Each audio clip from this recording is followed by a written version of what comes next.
Yo, yo.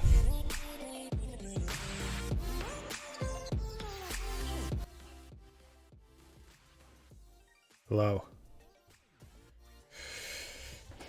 What's up, guys?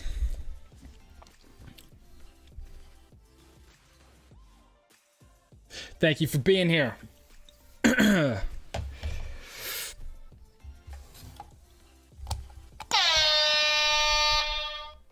Bon Rogers, that is for you, the $9.99. Love the Stoke Squad. Here we go, ready for winning some great vids. Bon, I appreciate it, man. I know I speak for a lot of people. It is great having you here. Great having you a part of what we do here on the Stoke Squad. I'm ready to go, man. Hope you guys are too. Excited for more videos, more stories, more experiences, all that sort of stuff. Skier Kid on the East. Hello, Fusion. Chin. Ron Wilson.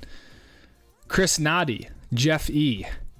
MR2 Fire. Eric Gulseth, Kyle Harvey,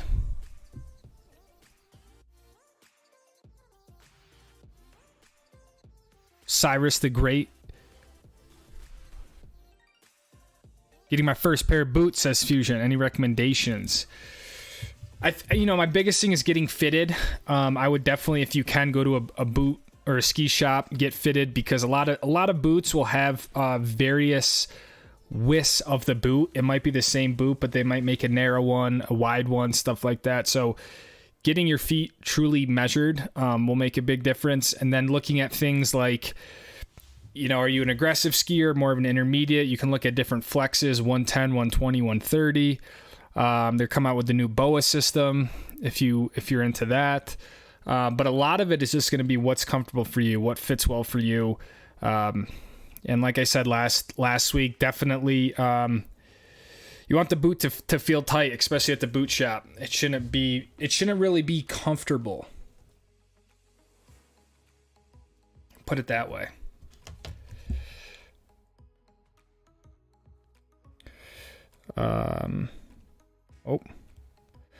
Just going live on Instagram real quick, and then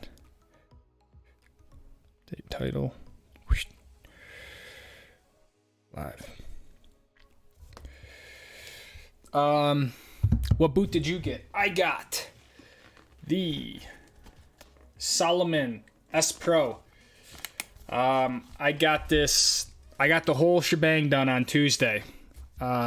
Worked with Dude here at Cole Sports, who has been with the Park City Freestyle team since 2002. Made a footbed. We got them all heat molded and all that sort of stuff. Got my booster straps for my old boots back on. I haven't had booster straps in about 2 seasons, so really stoked for those. And just really excited. I was using a 3-piece boot before, the Del Bello, and now this is a 2-piece boot. I really think I was just in the wrong boot. And so I think this will make a big difference for my skiing. I've also never had custom footbeds. I've never blown out the boots or molded them. I've always just gotten a boot, put my foot in it, and skied on it. So just really excited. I think this boot's going to do much better for me.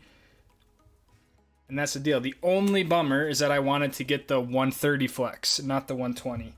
And I still might at some point, but I still think this will be an upgrade over what I've had. So that's the boot that I'm rocking with. And yeah, really excited to try them out.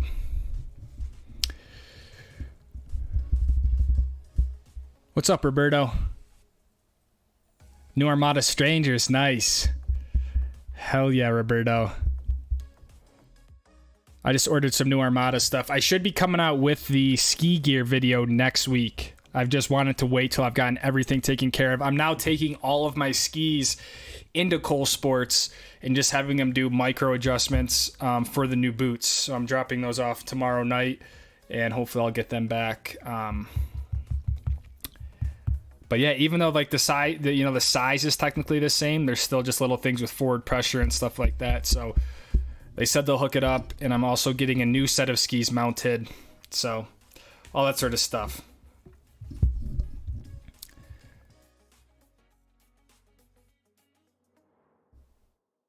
Do you know if touring boots fit different than normal boots? I don't think touring boots would fit differently necessarily. I don't see why they would. Crested Butte. Hopefully I'll make it out there this year. I've never been there before. Tell me how to get out of the back seat. I'm struggling from the Instagram.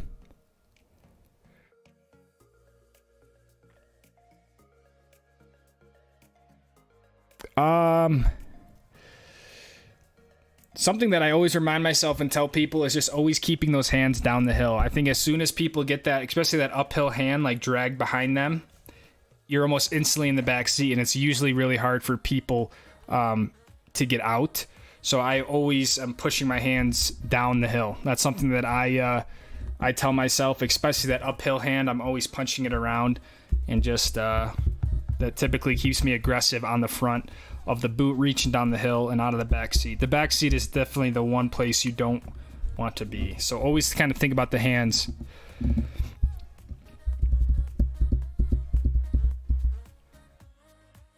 What's up, Wiles? What's going on, man? Update on merch rollout. Dude, it's honestly been a headache for me, and I've kind of been thinking about just scrapping it for another year. I just feel like I can't create something that I truly like. Like the stickers, I'm really proud of. I stand behind them. For some reason with the merch, it's just there's something about it that I just can't get right. And the last thing I want to do is roll the stuff out that I'm just like not really stoked on. I don't know. It's so much different of a beast because I need something that I can like distribute easily, but typically it means the quality goes down. And it's like at this point I've ran through 3 different samples and I'm not like fully into them, so I might give it one more shot. But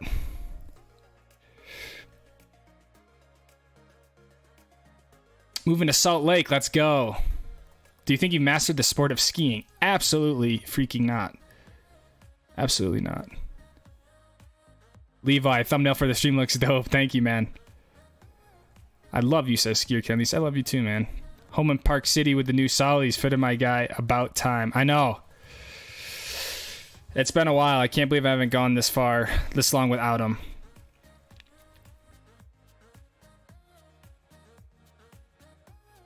Thank you everyone for being here. Let me see if I can... What's up, Maple Games? Dude, love the vids. How do you organize your footage? Crazy you could pull all those clips from the beginning of the top 7 Powder Day videos. Good question, man. Yeah, file structure is huge. I think that is like the most important step, honestly, especially if you want to be creating regularly. But I typically have a template of everything. So when I get done with the day, I have a footage folder that automatically has here GoPro, Max, Canon R6 stuff. And so I just dump everything in each folder. And then I don't ever delete anything. And yeah, I kind of know, I have the date when the thing happened. So I can reference the footage. Basically, I can reference footage all the way back from probably 3 years ago now. Within, I would say, a minute, I could find the exact file. My first, I think it is my first Solomon boot. What's up, Walton? Been watching your vids forever. Tirade, what's going on, Talon? Gonna get the skis waxed and sharpened finally, says Owen. I'm not sure. I don't know.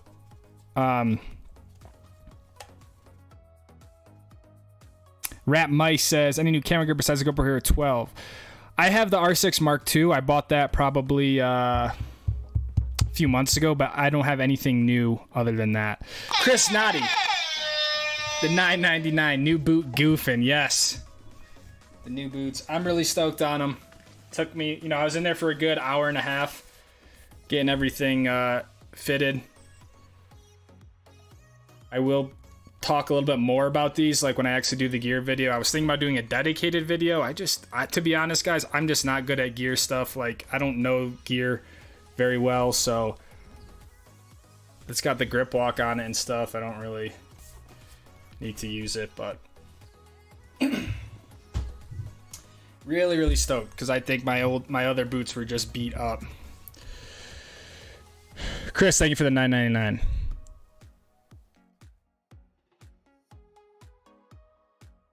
Custom fitted Lang LX130s. Nice. Hands are forward. Your weight will be forward. Would love to see you at more mom and pop resorts here on the West Coast, says C. Hewitt. That'd be fun, man. That'd be fun. It's always just a balance of the money and figuring out kind of what makes sense.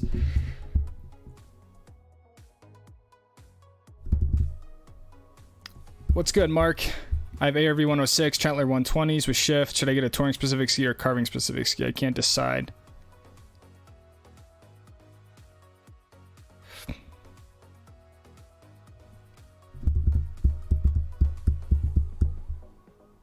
I guess it really just depends what you're going to do more of, right? I mean, it's probably not the best answer, but if you're going to be touring a lot, I think it makes sense to get an actual touring specific ski. If you don't think you're going to be touring that much, you could always pop different bindings on something like your ARV 106s. Get the shifts on them. Well, you already have them. Oh, I see. I don't know. I'm not really a good, I've never toured in my life, so I don't know how ineffective it is to use shift bindings compared to a proper touring setup. Jalen, dude, got the stick on the laptop. Let's go, Wiles. 130 flex is too stiff. Lots of control, but ski on 130 wheel foot is... Yeah. And that's what I thought. It was too stiff. I tried the 130 on at the ski shop. I don't know. They thought that I was well versed for a 130. So that's why I'm okay with the 120. I think that'll still be a major step up. But I remember on my older boots, like if I was really trying to quote carve, and I'll say that with quotes because, yeah, I could almost put my front of my shin on the toe of my boot. That's how soft those boots were, and just like old and all that. The 3-piece, like.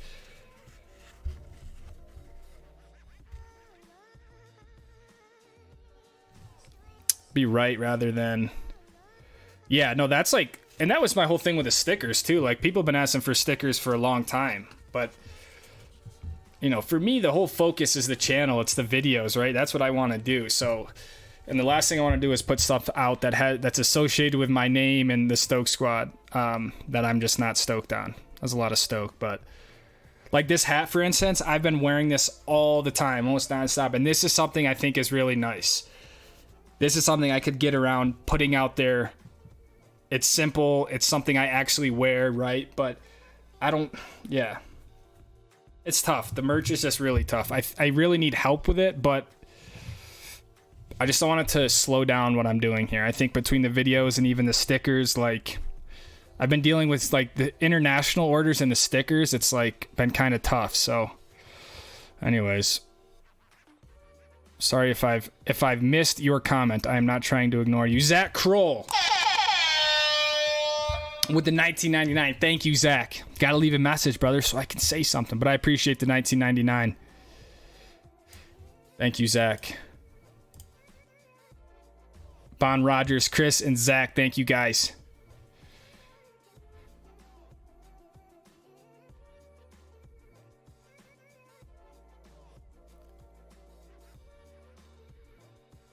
Plans to avoid burnout. Yeah, it's a good point. I don't know, man. I mean, I just feel like I've learned so much since last year. I think taking it slow when it comes to the travels is going to be the most important thing. I think trying to rush from one mountain to the next is just, it takes a big toll that you don't realize. The skiing and like the video creation isn't necessarily the hard part. It's just everything with the van, and it's like trying to go from Bachelor to then the same night go over to Mount Hood and then over to Crystal. Like that's when it just is like I just need to slow down a little bit more. So I'm gonna try to leave more time and not be too stressed about a schedule and just enjoy where I'm at, and hopefully that will help sort of alleviate the stress load of it.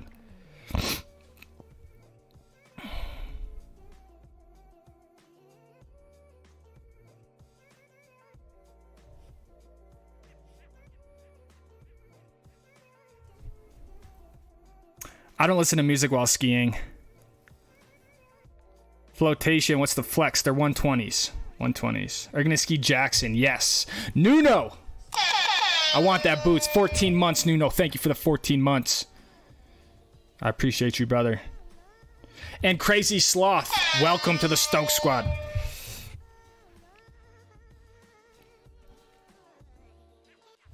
Instant Graham, what's going on? Let's see. Are you going to do some more skiing with Papa Joe this year? Absolutely. Papa Joe will definitely be on the channel. I watch every stream. Thank you, man. Will you please come up to Whitefish, Montana? I would love to. As I said, I'm going to every resort tentatively. We'll see which one actually happens. Yes, I took the photos behind me. Yes, I did. Resorts I'm visiting in Colorado. I would love to get to Crested Butte, Steamboat, Telluride. Those are some that are really high on my list. I'd love to get back to Aspen.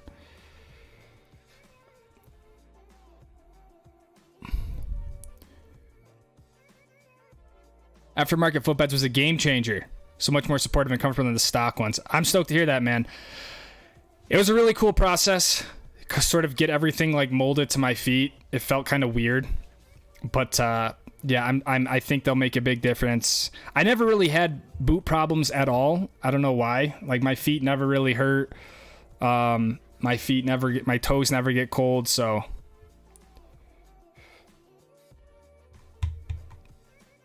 Nuno, holy. $50 from Nuno. I'm glad to be a part of the Stoke squad. Nuno, we love having you, brother. I have, not gonna lie, I've missed you this summer, dude. I hope all is well. Last I heard from you, dude, you like broke your collarbone the week before the meetup. So I hope you healed up well.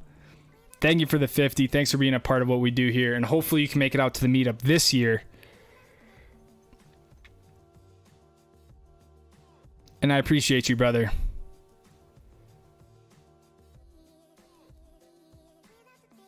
I appreciate all you guys. 120 people in here. Thank you for being here. Say what's up. If I missed your comment, I apologize. These are the boots, guys. They're Salomon S Pros 120. Come on. Sometimes the autofocus is too good on Canon.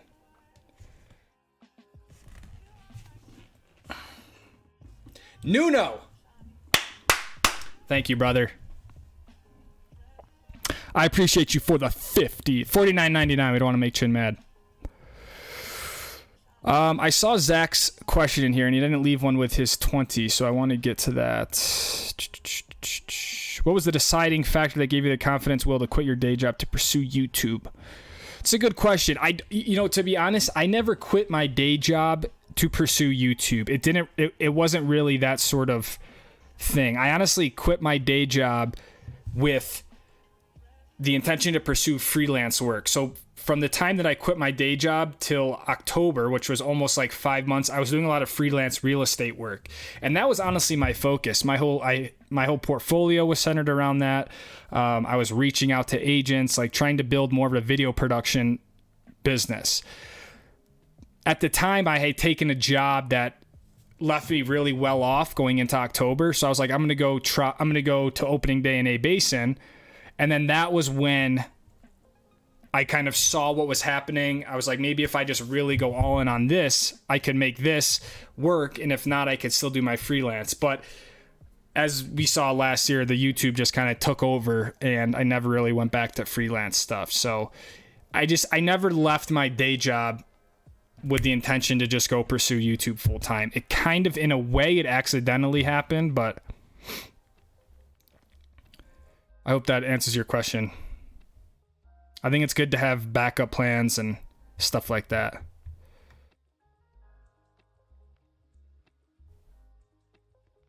What are your goals for how many subs at the end of the season? I think if we could hit 70,000 by the end of the season, 75, I think that's realistic and would be pretty gnarly. But to be honest, like I've mentioned before, I mean, what I have now is absolutely mind-blowing. It is way more than I deserve, I feel like. I feel like it's what I've worked for, but at this point, it's more than enough, and anything past this is just sort of, yeah, cherry on top. So I'm not... The only thing I can control is uploading, telling good stories, and all that sort of stuff. 50K by the end of October. Yeah, for sure. I honestly, I should be 50K by the next stream, but we'll see. Mark with the 20. Stoke Squad stickers making their video debut over here on the East Coast, Mid-Atlantic. Hype for the season, regardless of snowfall. 100%, Mark. First off, thank you for the Stoke U-Share. 2-time MVP of the Stoke Squad meetup. Thanks for copping some stickers. And you're absolutely right. Whether we have a good season or a bad season, the Stoke is going to be there, dude.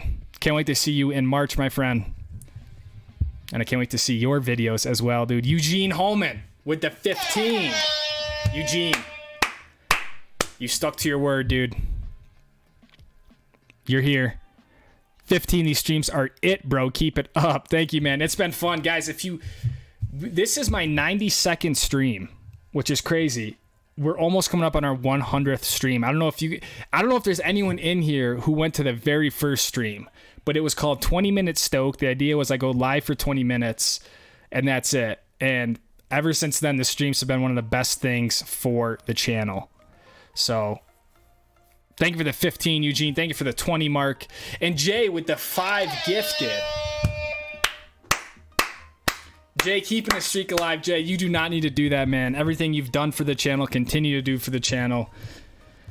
Who do we got? Grant, Sir Slabs, Crew, Preston, Noah. Welcome. Welcome, welcome. Jay, thank you for the 5. Eugene, Mark, thank you guys. Seriously, means a lot to me. Really means a lot to me. So, horn. Let's go. Justin, what's up, man? Sorry, I didn't see you in here.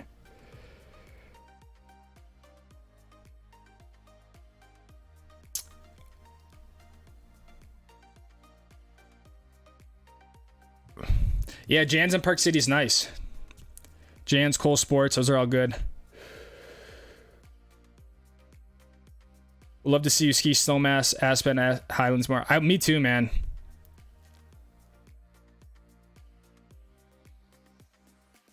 Kevin, what's up, everyone? Great meeting you, Luca, Papa Joe, your crew guys. Can't wait till the next race. That's coming later in the stream, but me and the Garage Gang met up this weekend, DC and his dad as well. So I was out in Florida, and yeah, we had a crew of 5 Garage Gangs. 5 guys from the Garage Gang, and that's coming. Are you done? Yeah, I'm probably done with mountain bike for the season. I just feel like, it's a high consequence sport, and I feel like I kind of did what I needed to do, learned a lot. I'm excited already for next year mountain biking, but I just don't want anything stupid to happen this close to the season. I expect my first day on snow to be somewhere like October 25th. 100K East Coast. That's the plan, man. 100K East Coast. Soak train is rolling. As always, man. As always. 100K by the end of this year, an East Coast trip. 20. I think that's realistic, Owen. I think that is what you would see. I think we'd get close this year, 75, maybe 80K, and then next year we would hit 100,000 and do a East Coast trip. What app do you use for the music? I use a website called Epidemic Sound. So I pay $10 a month for unlimited copyright-free music. I did try the BOA boots. Honestly, I was really impressed. The BOA is like with a buckle, right? I don't need to show you guys what the buckle is, but I'm gonna do it anyways. Like when you cinch this down, there's a lot of it's like the right way to say this. It's very concentrated with where it tightens on the boot, right? With the BOA, it's like a series of, it's a snowboard boot sort of deal, right? And it's a really smooth application of tension, if that makes sense. And it's a very balanced tightening procedure. So I was impressed. They were really easy to like pop up and loosen. I don't know, maybe not this year, but next year I could, as they get more popular, more proof of concept. The only bummer is like how big the knob is. I could see you kind of hitting it. The boot guy said people damage him the most just like walking up and down stairs, because people will like turn sideways and walk downstairs and they hit the thing off. So I think it's kind of the future of the boots, to be honest. Oh, let's see here. Cyrus the Great. Welcome to the Stoke Squad. Brian Kalanish. The $9.99. Thank you, Brian. First super sticker. I appreciate you, man. Eric Gulseth, do you want to stow corn? I give you the stow corn. $7.73. Eric, thank you, man. Brian, Cyrus. Bon Rogers with another 20, dude.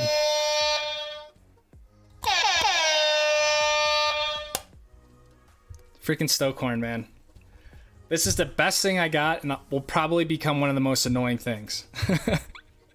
Bon, thank you for the little love for Luna. I don't know if you guys remember, I think 2 streams ago I talked about all the work needed to be done with Luna. I just got new front struts, new knuckle for the wheel bearing, all new fresh tires, fresh rubber, and I'm going to bring Luna down to Mercedes next week to get new glow plugs. So we don't, we have a little better time starting this winter. So I've done a lot of work to Luna this winter, this year, but I think it's time.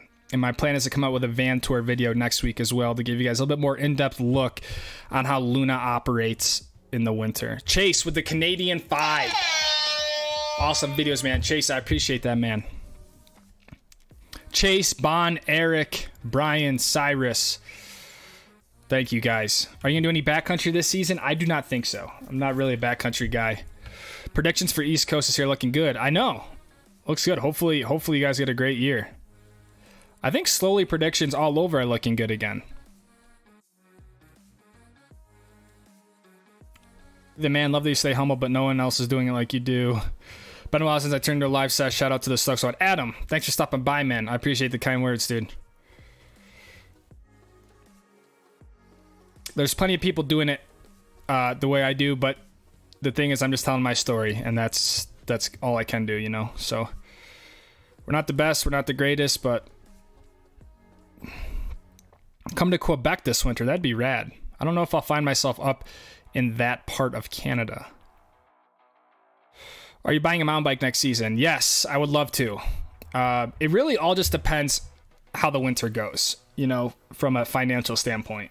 I feel like I've done well to sort of keep myself in an okay position going into this year, but I just don't know what's going to happen with, you know, anything could happen financially, right? So depending on where I'm at, I will make a decision on a bike from there, but I'll definitely get a long travel enduro bike, something that I can use for bike parks and stuff. So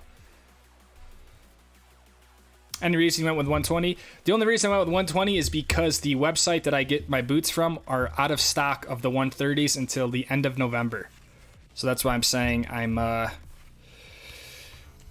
not really sure. I would love to get into the 130s, and I would have bought the 130s if they were in stock. Put it that way. I don't want to deal with new boots right at the end of November, to be honest. So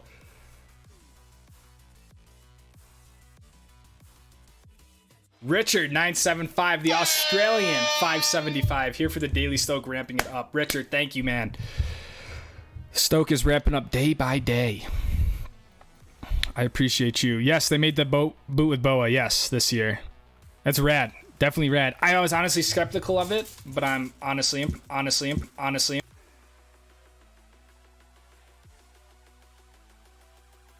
Retail for these boots are $600. I got them for cheaper, but I think they retail for right around $600.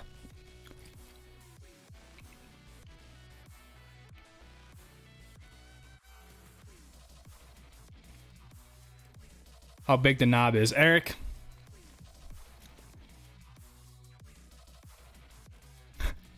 That's actually kind of funny.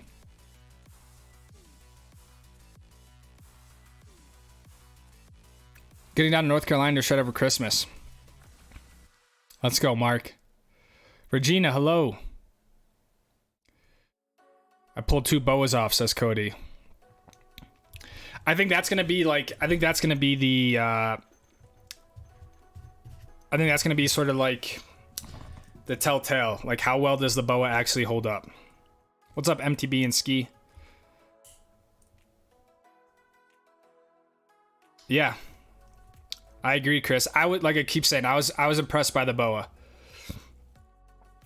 And like a little bit, it was like, how easy would it be when you roll into the lift line to, like, you know, you can unbuckle your boots real quick. Like, when you have a glove on, can you pop that boa off? And they made it in a way where it's like the knob is bigger for a reason, so you can really reach it and pull it up.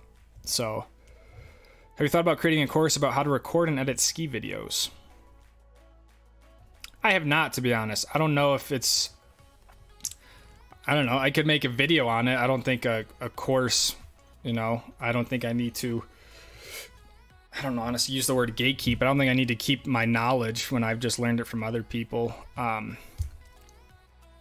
yeah, I've wanted to do more camera gear videos and like editing and stuff. I don't know how many people are truly into that rather than just watching the skiing. But knuckle dragger, I got the same tires. I got BF Goodrich KO2s, same tires.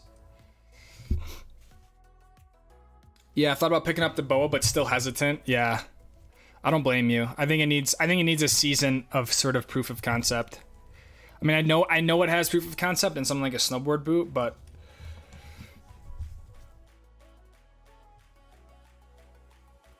so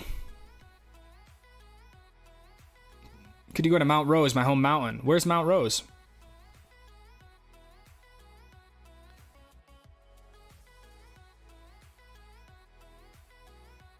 Tips for parking at snowboard. I mean, first off, get there early. That's always a good tip. But honestly, I like parking by the Chickadee chairlift.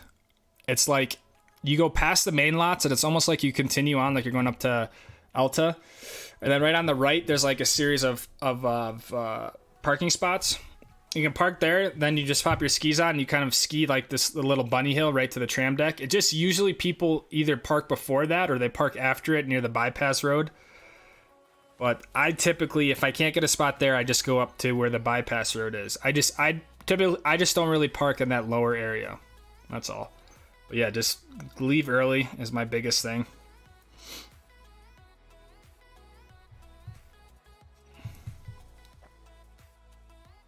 You go to East Coast and Camper.USA? What a snob. I didn't say I was going to ski in Quebec. I just said I was going to go. Good goggles at a medium budget. I would say good goggles at a medium budget. You're probably going to find yourself in a Smith.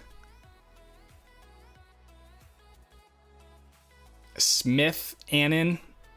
I guess it depends what your medium budget is. You can maybe find some Oakleys for like $100 to $200. But your best goggles are probably going to be Smiths. Unsponsored. Did you get your boot fitted? I got them all. Yeah, I got them molded. I got footbeds made. I got the whole shebang. I'm definitely interested in the boa boots now. You should check them out. What's up, Fletcher? Hope that Stokebond takes AA batteries. Let's see here. What batteries does it take?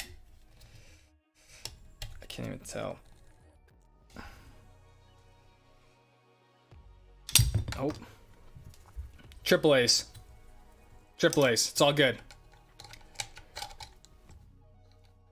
What's up, Nathaniel Williams of YQ Media? What's up, David Hires?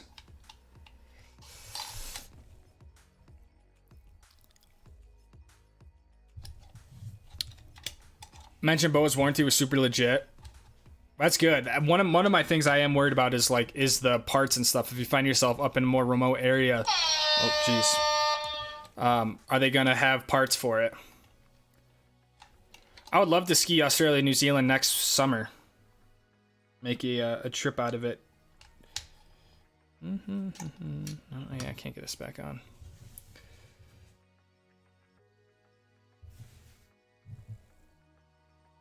Oh. Zach S with the 199. Steamboat in October. You're going to be around. Are they going to be open in October? I don't know if they are. I will definitely be in Colorado in October. I don't know if I'll be in Steamboat, though. It's unfortunately a few hour drive from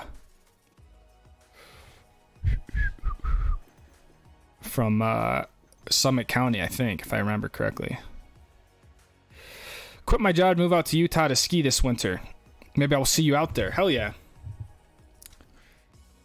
What's your opinion on mountain biking? Want to try it? I did some mountain biking for about the last month of summer. There's a bunch of, not a bunch, but there's probably 15 videos on the channel. if you want to check them out.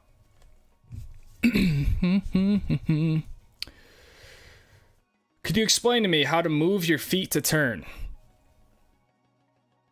Oh.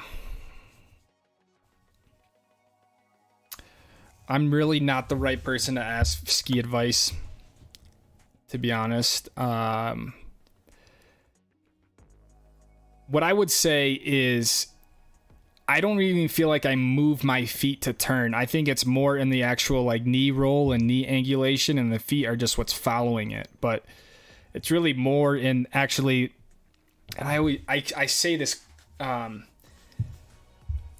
it's really more about building up like the energy as you come into a turn, and then once you sort of compress and you release that, and you're essentially like weightless on your legs, that's when you do like the knee roll and kind of roll over to the next edge and then make that turn. I don't feel like I'm necessarily moving my feet as much as I'm using my legs and my knees, if that makes sense. I mean, I think depending on the turn, you could do more of like a little like ankle movement, but yeah, I'm really not that good at giving advice.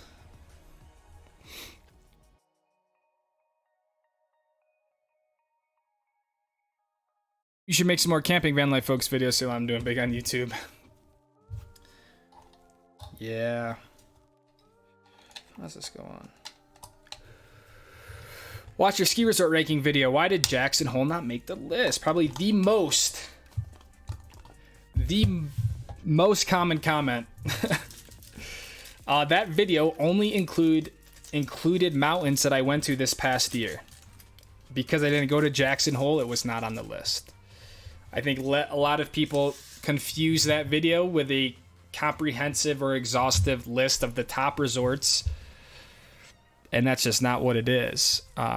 It never has been since I started doing it. And yeah, I think Jackson's a great mountain, but just to have some sort of order to it, I only do the mountains that I went to that year. I could do every mountain I've ever been to, put it on a list, but I've had my share of resort ranking for this year, because that's a brutal video to put out.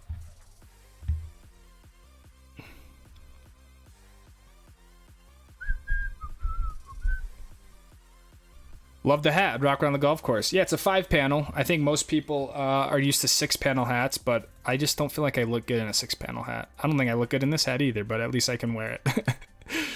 Any collabs lined up for the season? See me up with Abe. I have nothing lined up. I have no projects. I haven't spoken to anyone.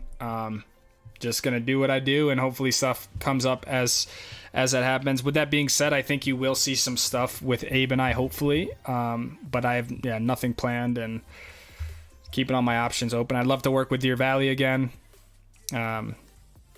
So Chin, member for 19 months. Thank you, Chin. Oh, I turned my button off. 19 months, Chin. Come on, man.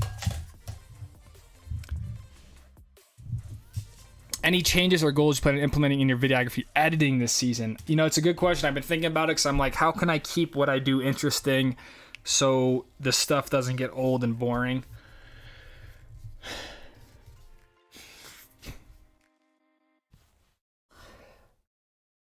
I know this sounds kind of strange, but one of the goals is that I film more throughout the day. I feel like there's sometimes I leave out some of the little details, like especially after the ski day, I get so tired, and I've been filming. My creativity as the day goes on definitely goes down. So I would love to just show more of the details, like where am I parking the van? How am I finding places? Like just little things that help. The skiing is great, right? But for me, like showing a head cam of me skiing, like just isn't as interesting. It doesn't really add much to the story. So as far as technique standpoint, I'm trying to shoot a lot more in 4K, a little bit more documentary style.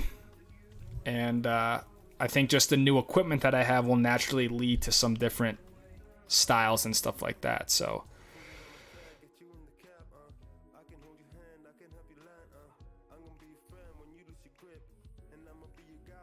but if I look at my first ski video that I made compared to, like, I don't know, some of the recent ones, I can definitely see a difference. So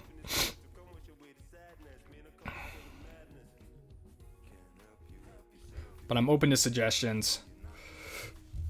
But I think my strength is in just run and gun vlogging. Like I don't like making these like recap videos. Fletcher Brown, welcome to the Stoke Squad. Thank you, Fletcher. Have you skied in New Mexico? I definitely want to. I've never done it before. Did you snowboard when you were a kid? No.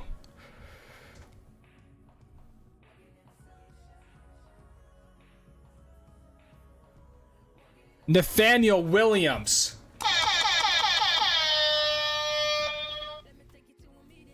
That's our second 49.99er tonight. Nathaniel, your first ever super chat and you drop a 49.99er with no message, dude. That is unbelievable.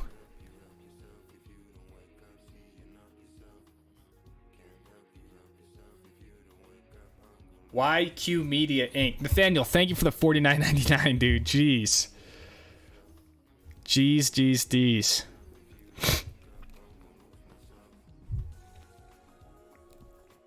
When are you coming back to Colorado? I'll be in Colorado like October 20th, man.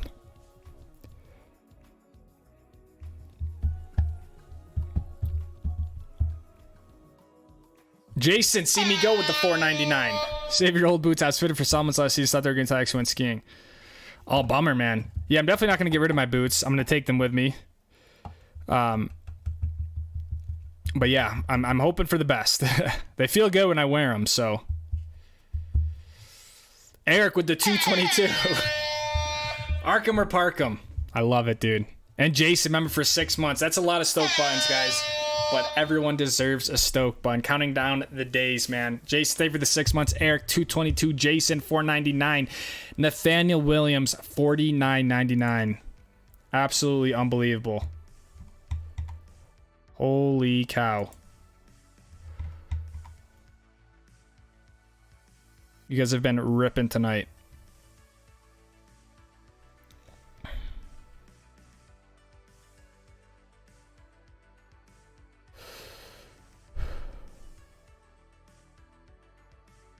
I really enjoyed your season ranking in the mountains. You visited mostly it's the commentary on why you enjoyed it.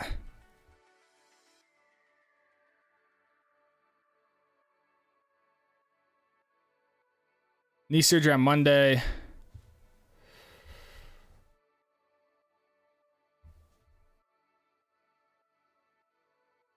Put a big loud disclaimer. I know. I honestly, dude, no joke. I was thinking about next time when I do this, I literally just have a scrolling banner at the bottom just saying that.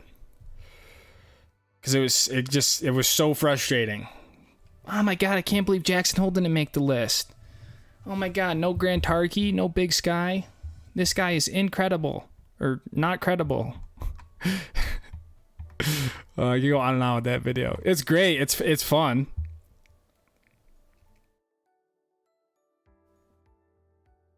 But yeah, I definitely need like a big disclaimer. I said it. I just think people skip over it. A little Stoke Squad hoodie. Yeah, let me grab the other. Let me grab the next one I just made. These are my fake headphones, by the way.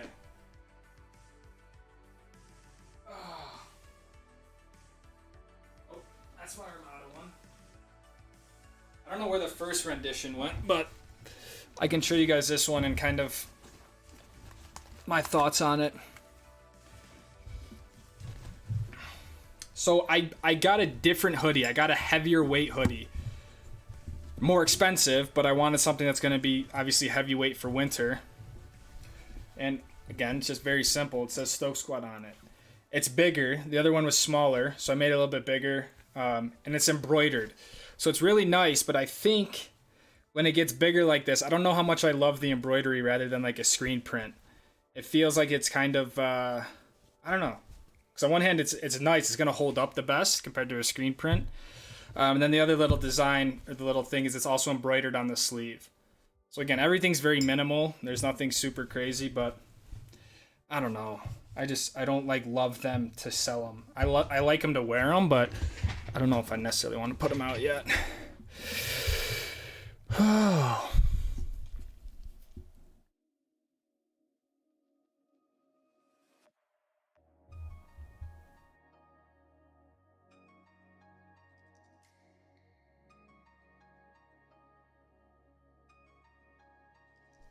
Zach Kroll with another 1999. Buy yourself something nice, says Zach.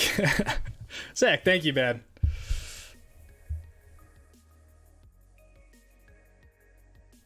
I want to make sure I didn't forget anyone. Zach Kroll, thank you for the 1999. Jason, 6 months. Eric, Jason Simiko, Nathaniel with the 49. Unreal. Thank you, guys. Thank you. Thank you very much. Man. A Lucas Tries to Snowboard video would be amazing. Have you considered partnering with a cat skiing company and doing a video? But cat skiing is always tough researching. Here's the thing, right? I think it would be great. I just feel like it's hard for places, especially like a cat skiing operation, that's gonna essentially subsidize a seat for a YouTube video. They just don't need to do that, in my opinion, right? Like, they have their own media team. Most of the time, cat operations are booked out anyways. Have I considered it? Yeah. Have I ever tried it? No. I just feel kind of like a goof reaching out to someone and say, hey, I make YouTube videos. Give me a free cat seat for a YouTube video.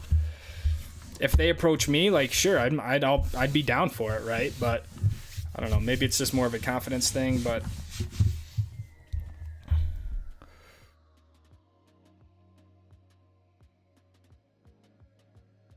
having your family videos is always a boost. Yeah, people love when Papa Joe's in them and stuff like that. I want to try to get my mom a little bit more. More videos of Brighton. Yes, I definitely need to ski Brighton more. Counting down the days of the white ribbon at A Basin. The white ribbon of joy. Let's go. Got to bring back some B-roll cooking and coffee making.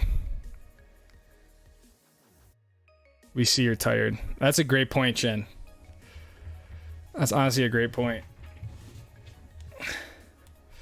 And that's where, as the season goes on, I forget that, right? I'm like, man, they don't really want to see my freaking hash browns and eggs again for, like, you know, the freaking 40th time this season.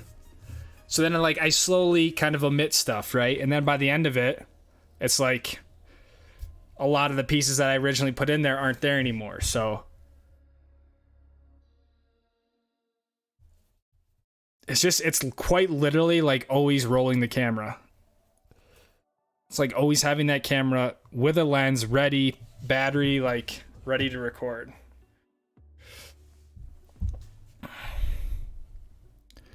There's a mountain in New Jersey called Mountain Creek. Fake headphones, yeah. It puts me in the mindset. But yeah, there's nothing playing. Dakota with a 420.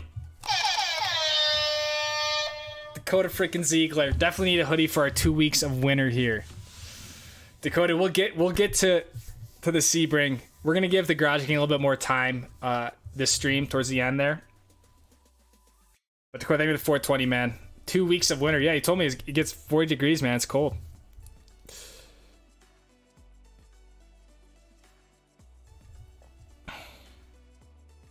Any predictions on the snow year from Instagram? I don't really have any predictions, man. I mean, I don't think it's going to be as dry as 2 years ago, to be honest. I don't think it's going to be as big as last year, but I could be wrong.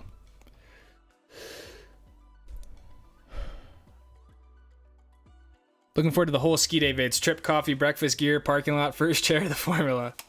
I know, the whole thing, right? The whole deal. Though they're definitely coming.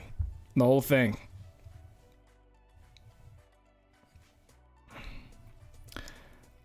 Of all the videos I make, those are 100% the most fun.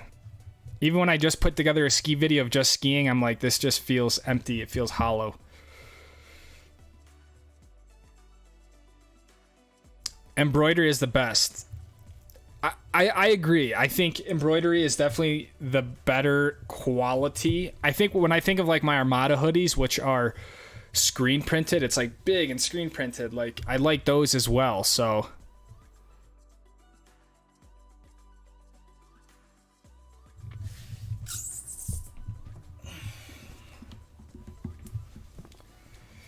And I guess my whole thing with merch, I can only make something I'm gonna wear. Like, just in my daily life, I don't wear the color yellow. I don't wear like striped stuff, right? So I can't make something I'm not gonna wear.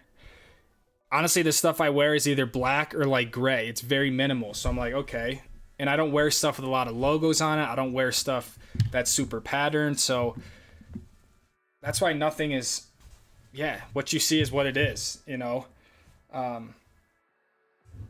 And that's it. The only thing, I do like camo. I do wear camo. But I'm buying that right when it launches. We have stickers. So in case people haven't heard about the stickers yet, there are stickers. The stocks are getting pretty low. I am going to restock here in the next few weeks before the season, but if you haven't gotten any stickers or you want a helmet sticker or whatever, the link is in the description of this live stream. Check them out. We put a little time in the design and all that sort of stuff, so either way.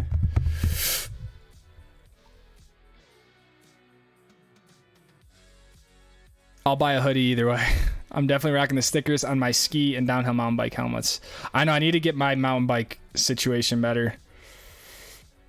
I always prefer the embroidered ones. Okay. See, that's why I did embroidery.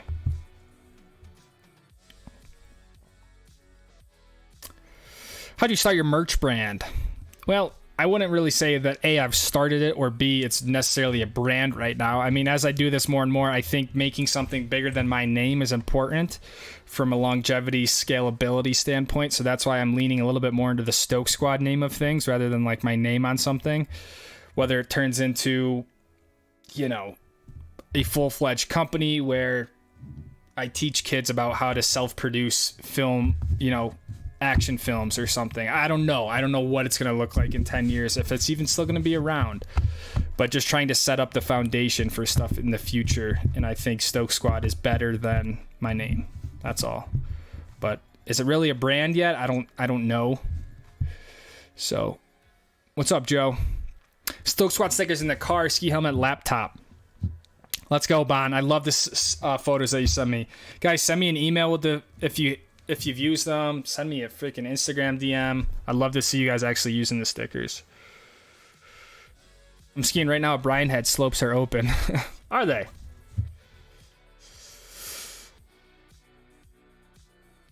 I'm curious what you think about growth on YouTube and how clickbait content performs relative to what you make, which is more genuine. I know it said a lot of your videos are pretty low-key titles or anything.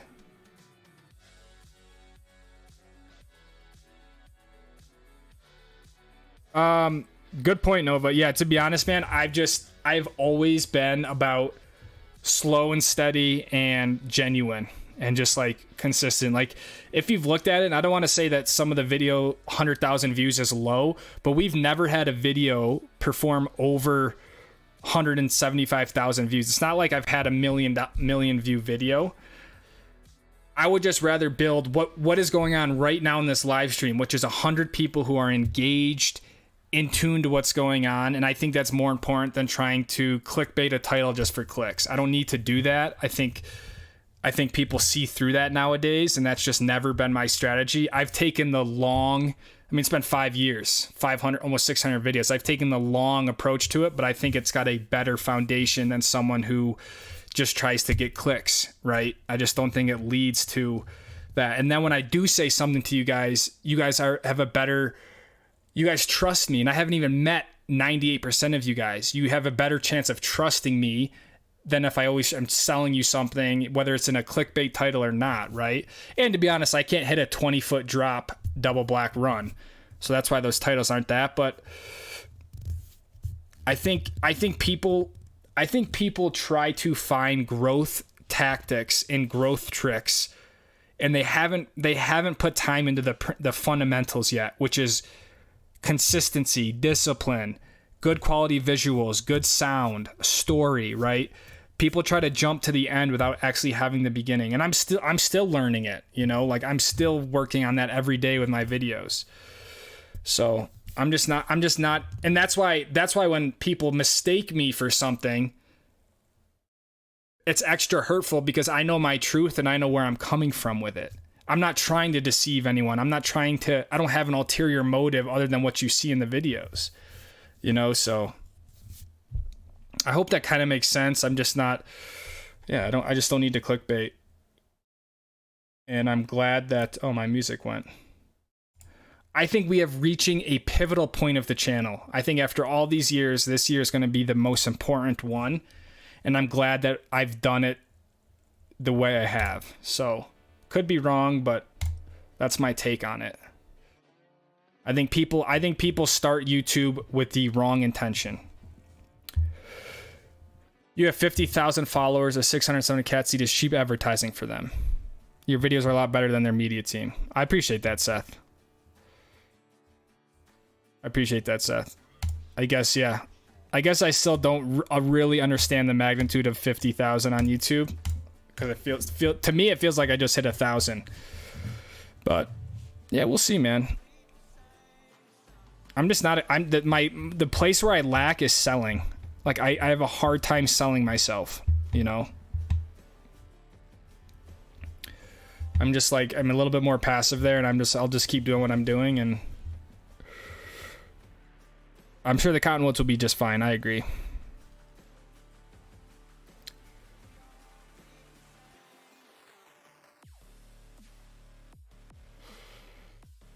I've heard from TJ Hunt that clickbait stuff doesn't work so anymore.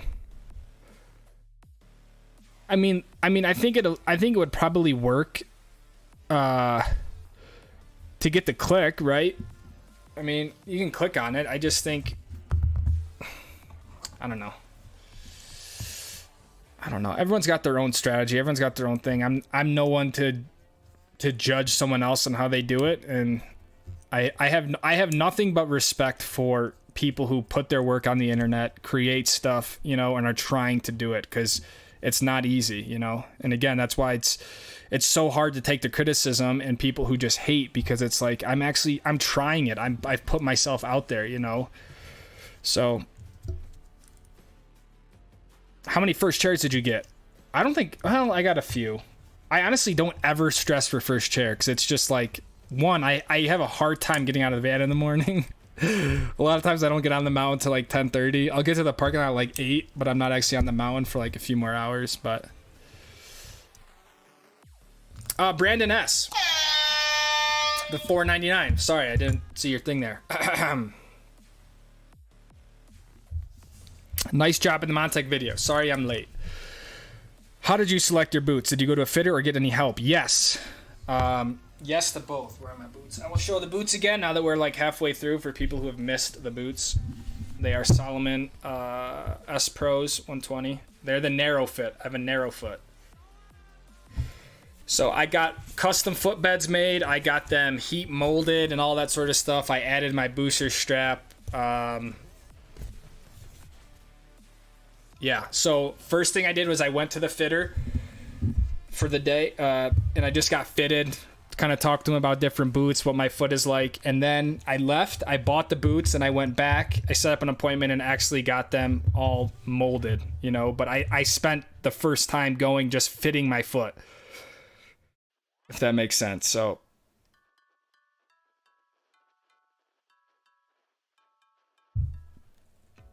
looks with the Cayman shirt right now. Dude, you know, it's got the raw hem. I can let that chest hang out.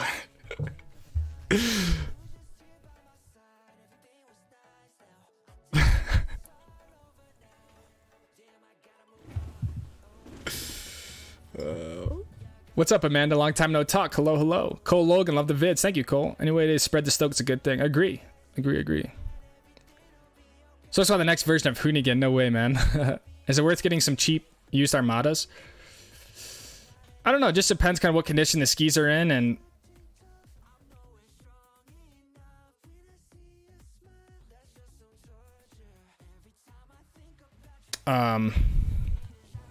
all that, you know.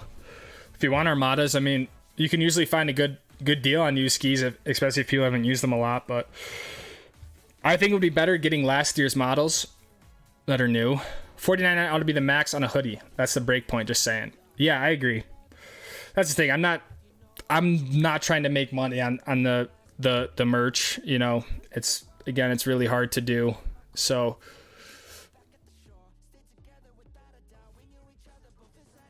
I see hoodies for a lot more than that with a logo on. I'm just like, either this is like the best hoodie you've ever used, or I don't know. How to make great outdoor action videos. Yeah, that's something I feel more, what's the right word? That's something I feel more credible to speak about. Like, I don't feel qualified's the word. I don't feel qualified to speak about how to ski. I really don't. I feel more qualified talking about how to, you know, use a GoPro to get good ski shots, right? Not even saying I'm good at that, but I don't feel qualified to talk about how to ski. Stoke Squad will be in the S&P 500 in 10 years. That would be sick, dude. Stoke Squad makes it to the freaking public, dude. Opinion on Ben Chetlers. I think Ben Chetlers are great.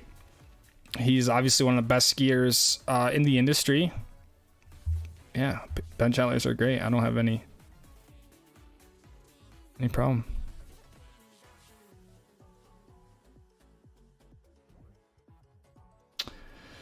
Honestly, dude, all my audio is right from the GoPro. I don't do anything. I do a little post-processing, but for the most part, the audio is just right from the GoPros.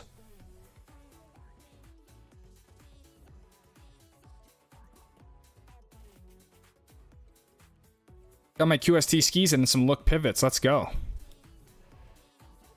You and people like Jonathan Buckhouse create a sheer passion rather than looking at seeming views. You're attracting the right crowd.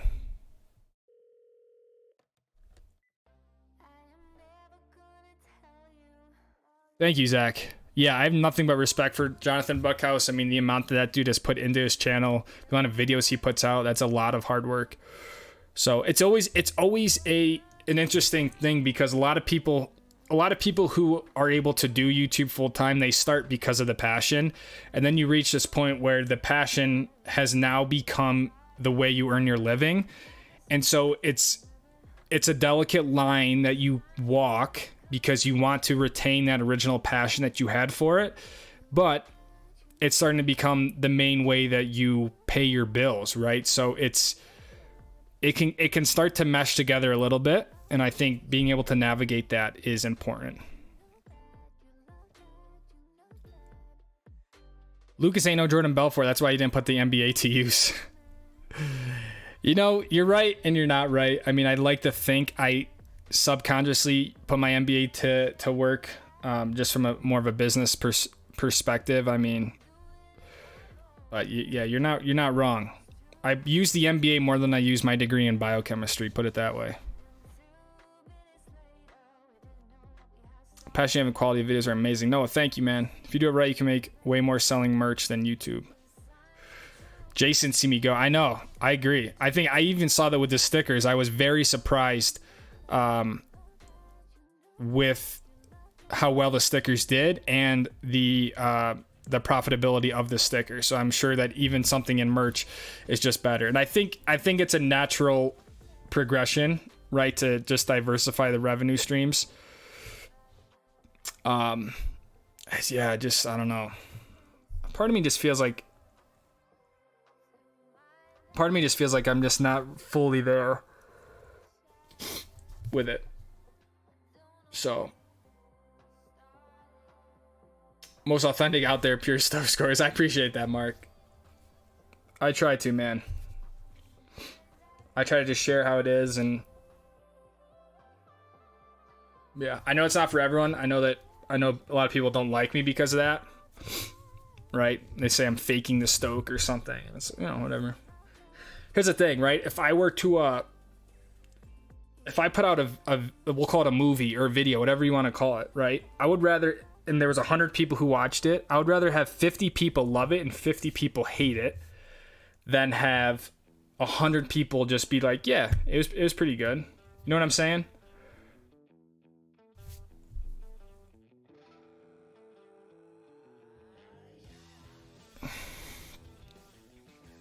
Clickbait stocks, I think it's understood that merchandising you need for channel growth, so don't shy away from it. True fans will buy for sport for its quality and look. I appreciate that, Geezy, and I agree. I was, like I said, I was very astounded with the support on the stickers, and stuff like this. You know, the live stream. So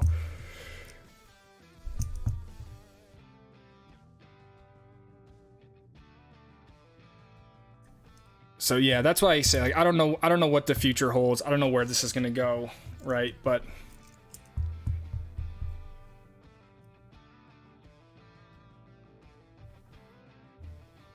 love the video about Montec gear. Hell yeah, Noah.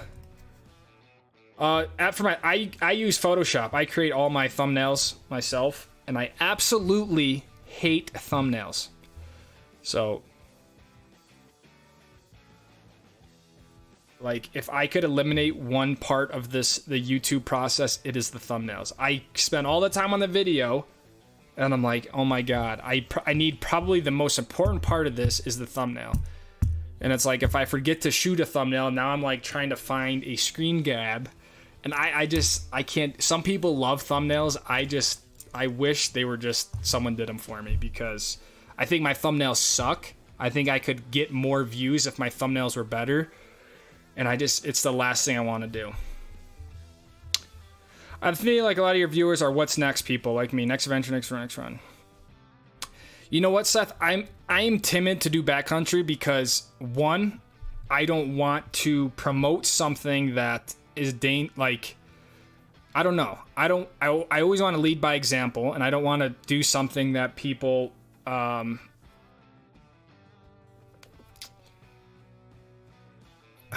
how do I say this? That I don't know. I just feel like, because I'm so inexperienced with it, I don't want to do something in the backcountry and have other people who watch the channel go try it for the first time and they perish or something, because that's on me.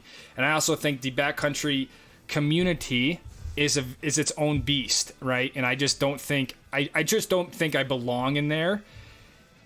Do I do it and not film it and publish it? That's a different story, right? But I don't know. I think that's why the daily episodes are very attractive, because it makes people feel like they're right there with me. We were just at we just skied Crystal Mountain. Now we're heading up to Stevens Pass, and it's like, you wait to see, you're on the journey with me, right? So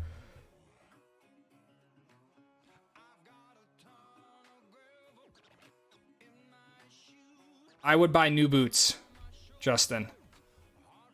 Absolutely. I would buy boots over skis or anything else. Boots are the most important. Then you can always rent stuff. Brandon with the $1.99. Sorry, man. How did you find a fitter? Honestly, through Papa Joe's connections with the ski team, I mean, they're associated with Cole Sports, and they have some of the best, just some of the best inexperienced people in the industry. So I just walked in, and especially now, it's so dead here in Park City. I walked in and I spent time right there. Once you're in the middle of the season, it might be a little bit harder, but I guess just being in a ski town, it's pretty easy to find a fitter. I've never used Surefoot, heard good things. I hope that helps. You've skied so much you just can't explain what your body. Yeah, that's kind of what it comes down to. I have a hard time teaching it. Zach Mendoza, huge fan. Lucas, love Park City and Jupiter. Let's go, Zach. Yeah, 100% haven't mastered it for sure. And I never will master it. What editing software? I use GoPro Player and then Adobe Premiere Pro. Adobe Premiere Pro. I'm going to come out with a video on my whole workflow for the Max. I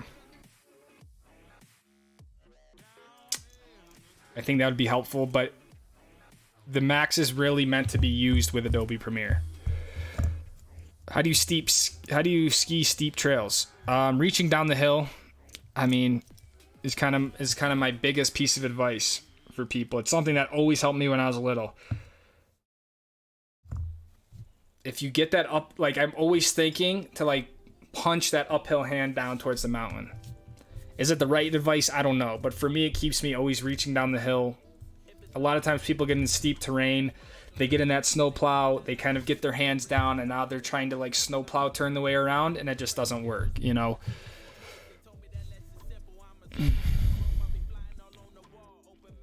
How do you reduce wind noise on action cameras? A lot of times, if they have a wind mode, I would use it. The second thing, if you can get any sort of foam piece, I don't have it with me, but I have an example kind of. Foam to put over the microphone is going to be your best friend. So here's an example. And this is a glorified example, but it's the same theory. This is the GoPro Media Mod. So what this guy does, if I can pop it off, without breaking it. I might just break it off. Okay. Come on, my friend. Okay, kind of works. So this is the mic, right? This is the mic right there. It comes with this piece of foam, which is going to just help reduce the wind noise. It's kind of like a low pass filter. So if you can get any sort of piece of foam to put over your microphone, it's going to work. This is called a dead cat.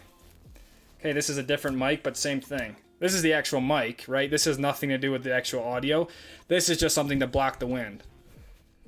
So if you're really filming out in the wind, I would get either a piece of foam over your GoPro. You can get you could cut this up, for instance, and put it on the mics of your GoPro. All that would work.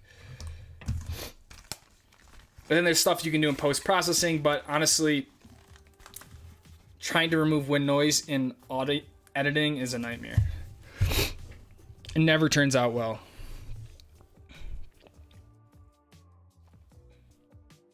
What's up, Carlo? Just remember the Stoke Squad. I appreciate you, man. It's not your first time because you got the van logo, but Chin and I think only Chin is left in here. Dude, I feel like, I don't know. I feel like I should redo the logos for the Stoke Squad. What do you guys think? Or do we like them? I made those years ago. I could kind of redo them. I don't know. Do we want different logos or?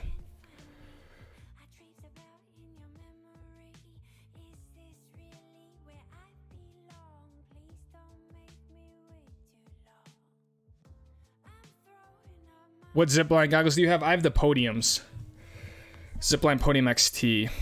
Can you do a 360? I can do a 360. It's like one of the only tricks I can do. Did you design your merch yourself? I did not design the stickers, I guess. But for the merch, it's really just my font on it.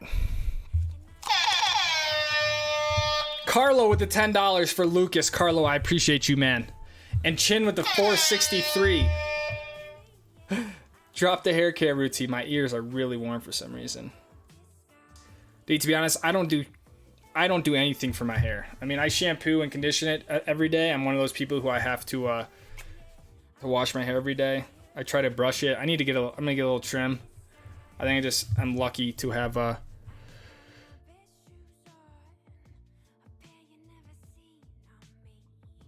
some good hair genes. But yeah, I don't use any crazy shampoo or conditioner. And I don't know if you're probably just trolling me anyways. Are you just trolling me, Chin, after all that?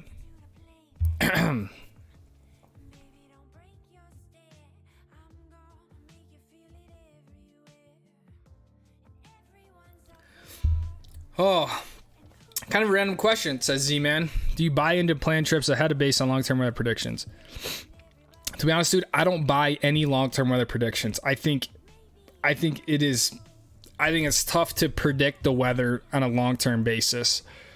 So I don't get my hopes up or down depending on what people say the winter is going to do until it's actually doing it.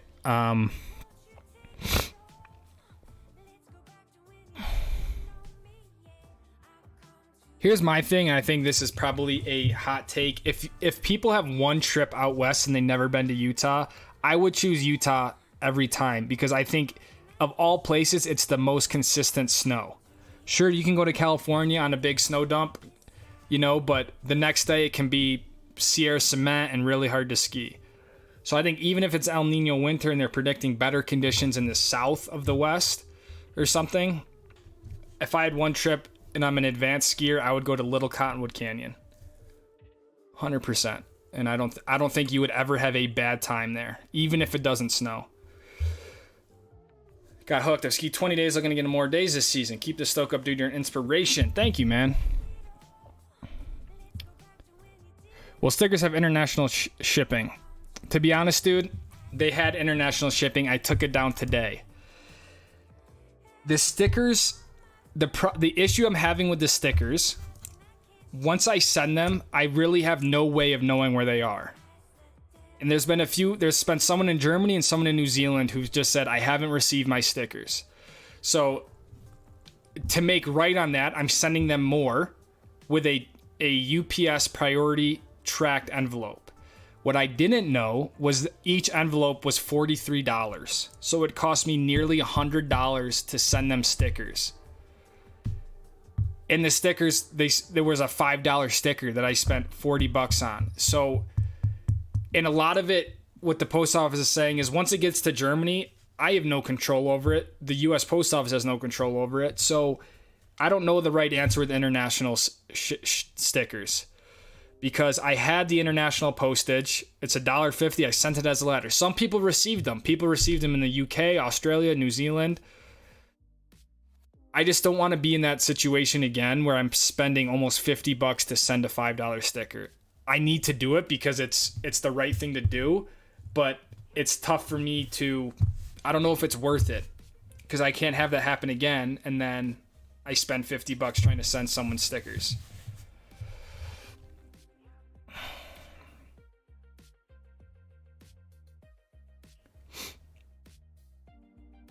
I literally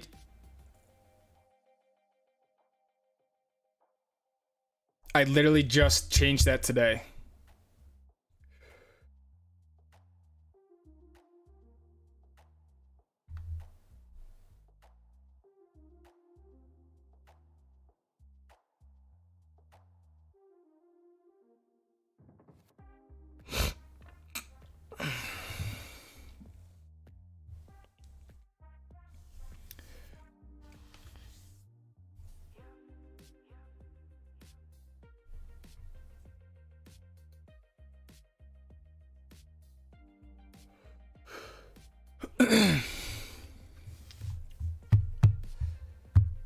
Even with domestic stuff, I got some people saying, I didn't really get a lot. I got one person who said they haven't received their stickers. And again, it's just like sending it normally. I have no way of tracking them.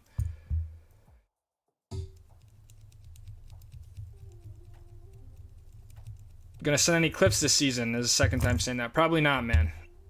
It's not really, in terms of longevity for my my channel and stuff. I will do small stuff, but I'm not in the business of hucking my body at 30 years old off cliffs when I'm typically at a resort by myself trying to sleep in a van. So it's just not smart. And yeah, I think there's a right time and place for the cliffs, but I don't need to prove myself to throw myself off a cliff.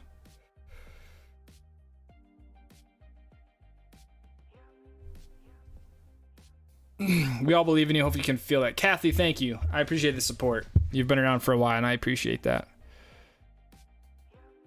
I film with GoPros. I've never used the Insta cameras. Not that they're bad. I've just never used them. Revelstoke. Revelstoke's great. I would just be worried that there's very few lifts there. I think there's 4 lifts, and everyone's got to go through the first one at the bottom, so take that for what you will. It can be a little bit crowded, but the line moves pretty quickly. And yeah, be safe out there. Revelstoke is no joke. There's a lot of cliffs that don't be like me. Ski by yourself and, have run-in with cliffs. So if you can, bring a buddy, bring walkie-talkies. I think it's really smart because Revelstoke, in my opinion, Revelstoke felt a little bit like a controlled side country resort. So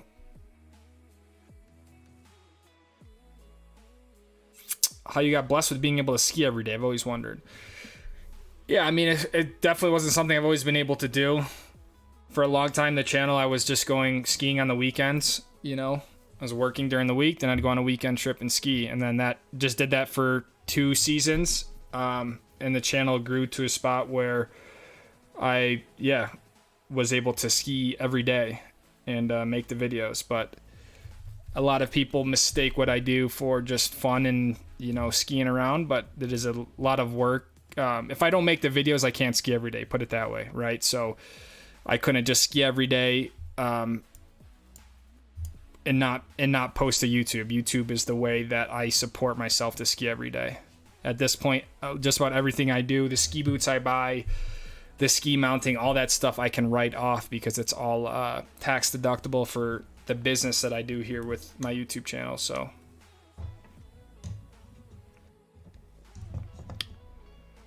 Matt Edwards, 20 months.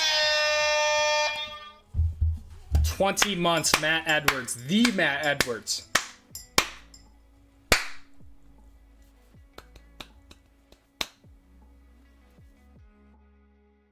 Matt, thank you. 20 months. Nathaniel Williams, absolutely renovate and create a special upgrade for the business itself. I highly recommend that you would redo the logos. It would bring on a better ambience to the product itself.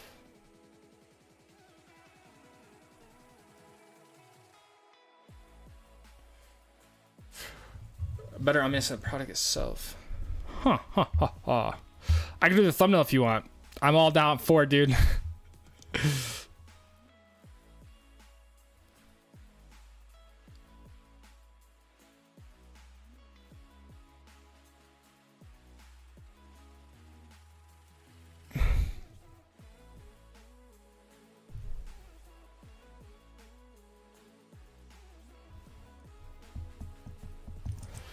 Do you still ship to Canada? I guess I don't if I took international off. I can put it back on.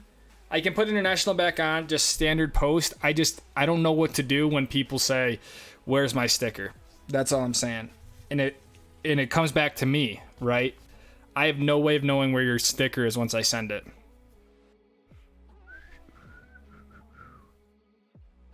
It's much cheaper to go to BC. Would still recommend going to Utah compared to Revy.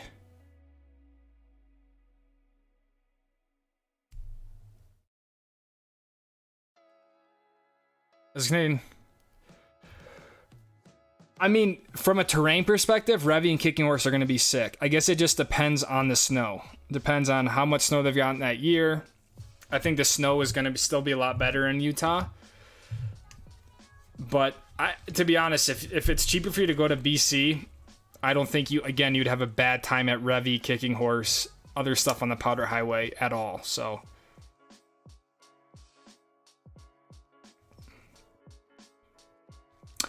Brandon says, agree. So many awesome resorts and concentrated area. Opportunity for great pod can be got, especially in Salt Lake. Yeah. Very good points. It can be a little bit more manageable to stay in Salt Lake. You have to drive up the canyons, but yeah. Lower altitude than Colorado. I don't know. Colorado is great. It is hard to beat Utah, just for what you said. We have 5 or 6 world-class resorts.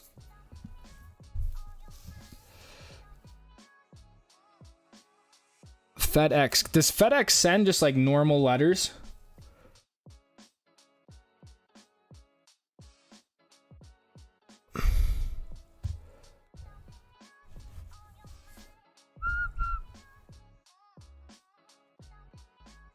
The ambulance is sort of a van, yeah. I'll vlog from the ambulance if I just died off a cliff.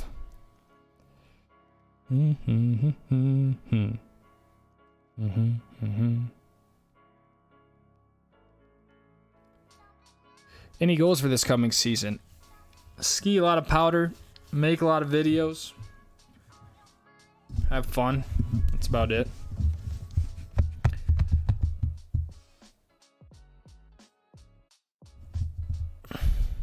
Yeah, my phone died. No more instant stream.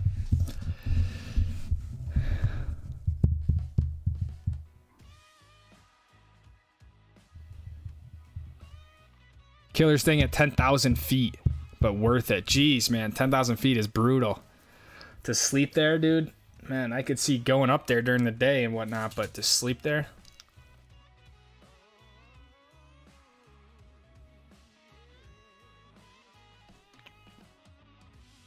I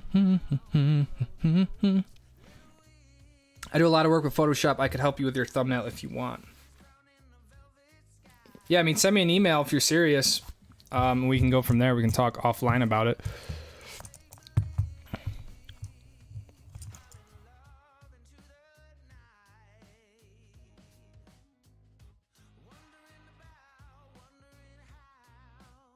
What boots did you get?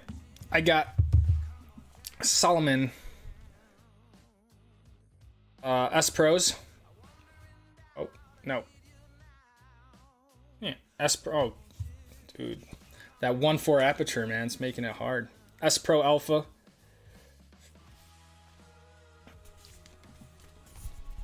$120 flex. I'm now a two-piece person. Two-piece boot guy.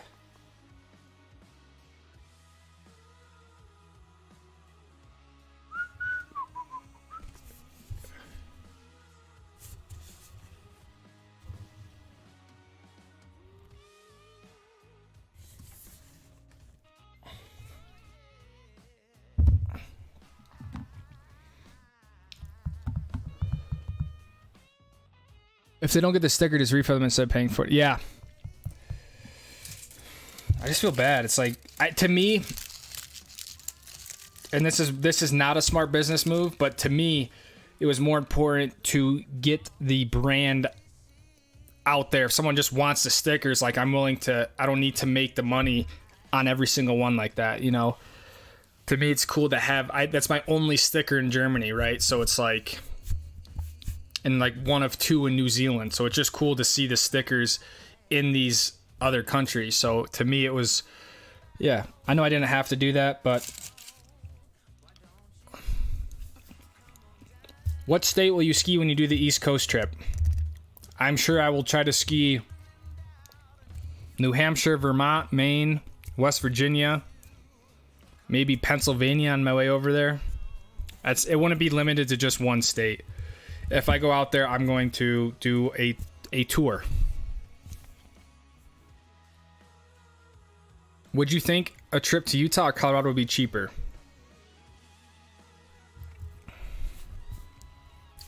It's a good question. I honestly think they'd be pretty similar in price. Colorado, you could go to Silverthorne or, you know, somewhere in Summit County and kind of stay. I don't know. The more I think about it, I think Utah could potentially be cheaper then.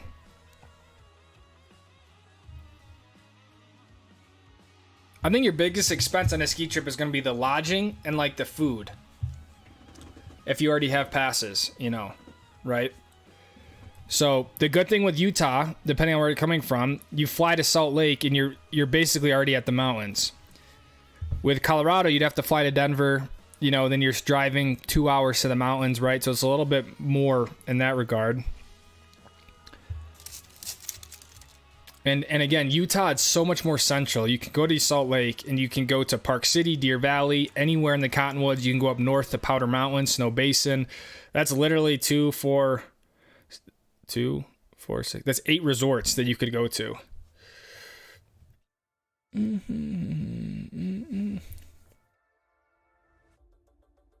in the Keystone ski resort once in my life. My personal experience, Aspen, if I ever get a chance. Dude, Aspen's awesome, dude. You definitely gotta check it out. Palm Mountain's a hidden gem in Utah. I agree.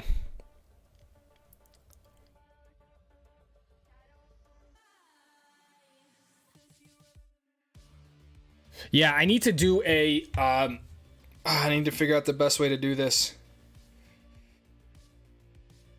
But I need to make an official Stoke Squad meetup announcement. I need to get a proper way to get some head count. Because just seeing like Regina's comment, Regina and her friend looks like they might be coming, right? So I need to get that under wraps.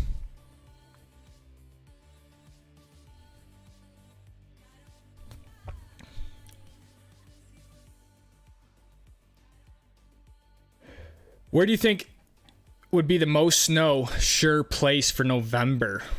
Ooh, are you talking early November? Are you talking late November? November is a tricky month. November can go either way. I mean, I think you know that places in Colorado are going to be open because of the elevation, right? So you're going to be able to ski something like Vail or Breck or Keystone.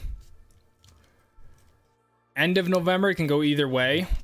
You know, places in Utah could have a good amount of snow then. So, but the most snow sure place, it really all just depends. I think you're safe in Colorado there, but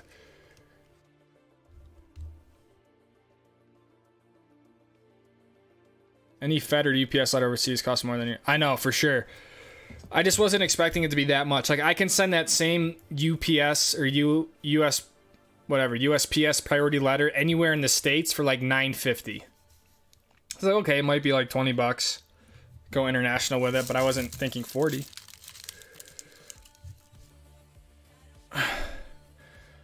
Yeah, I wanted to go with the 130, Lewis. They were just out of stock. I would rather go with the 130 over the 120, to be honest.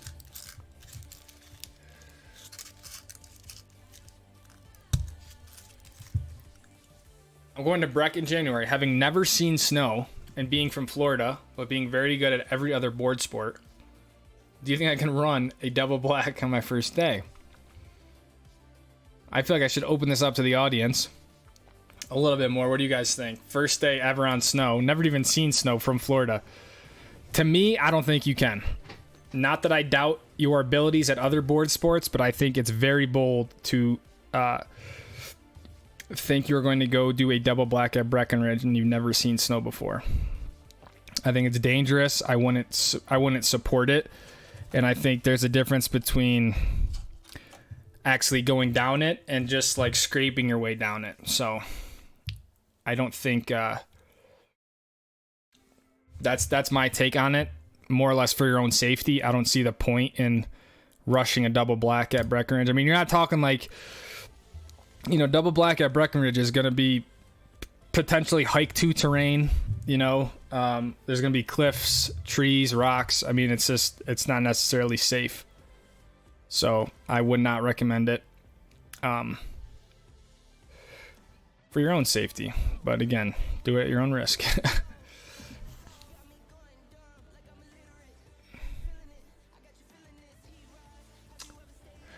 Oh, there you go. Chin, who's taken many trips to Utah and Colorado. Utah's cheaper. Are you going to come back to Mammoth several times this season? I don't know exactly how many times. I'll definitely be in Mammoth again. I think I'm just getting more comfortable with that whole place. It's so easy from a van perspective to sleep. I mean, that's one of the hardest things about the winter is just sleeping in the van.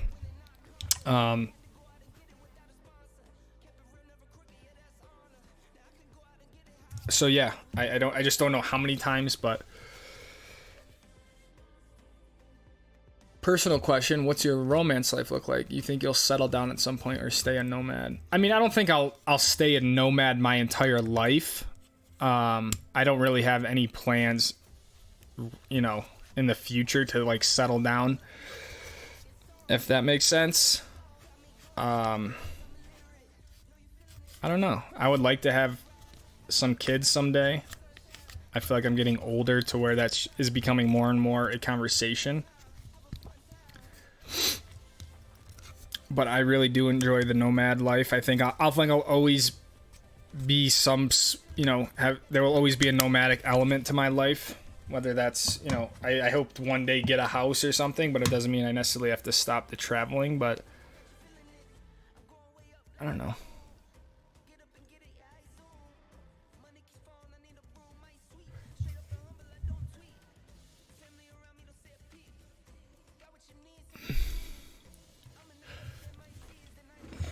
Promoting the brand is a very good reason for hats and hoodie sales. I know you can count on 2 sales from me. Easy, thank you. I appreciate that.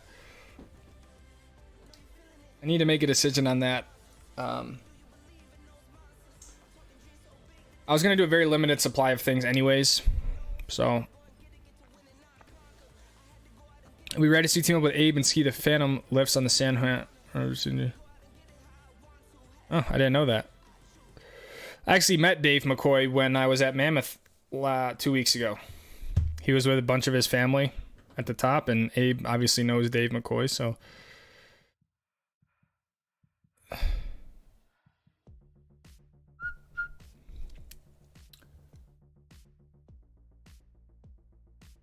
Could you imagine getting an unexpected 500 people for the meetup?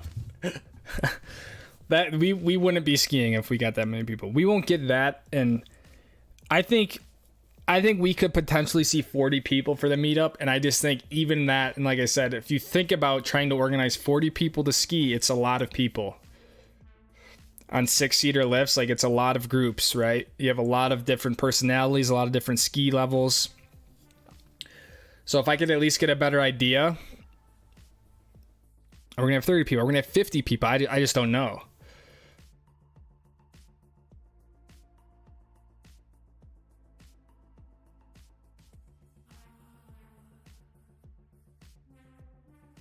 Prefer the Colorado vibe. No offense taken. They're definitely completely different atmospheres. Ever gonna make it to Target again? I would love to. Target is one of my favorite mountains that I've been to. No, he can't. No. No way. Eat Del Taco in and out.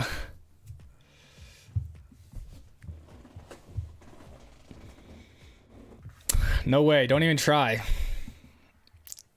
Have you been to White Pass? I've not been to White Pass.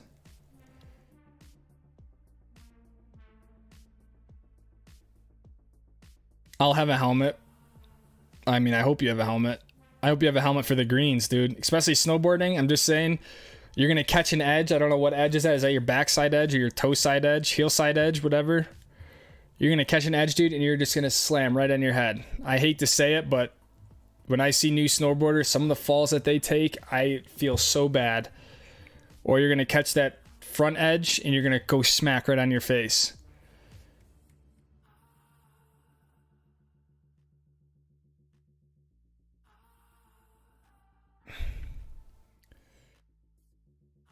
Moved to Salt Lake this summer of an Altabur Pass. Cannot wait. Dude, sick pass. Congratulations, man. That's unreal. Have fun. Wear a diaper. If you hit the double diamond, you'll piss yourself. I don't recommend it. I don't know what the point of that is. Unless you bet someone. But yeah, I don't know. I think it's a good way to ruin the rest of your trip. And like someone else said, like, could you like slide your way down it? Sure. And like tell people you skied a double black? Okay. But you know, are you gonna actually be skiing it? And like, I don't think so, but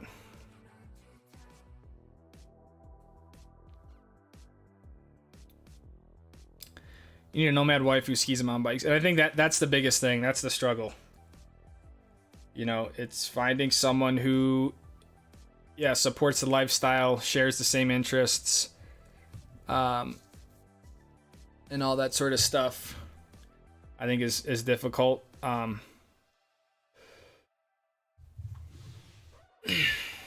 I don't know. I mean, I don't want to get into it very much, but I'm just so, you know, I've given up a lot of my life for this to get to where I'm at now. So I don't have the best relationship life because it's an area I definitely sacrifice, right? And all my time and effort goes into this. So I don't make the time to nourish that side of my life at this moment. So I hopefully one day this will be in a better place where I can, you know, pursue more avenues, if that makes sense. But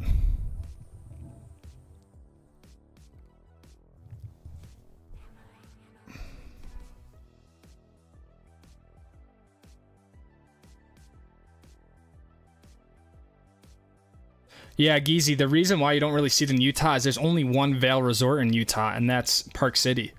Other than that, everything's Icon, and Icon doesn't, or Alterra, they don't have the safety patrollers, which is why you know, those are like those yellow jackets that you see a lot of in Colorado.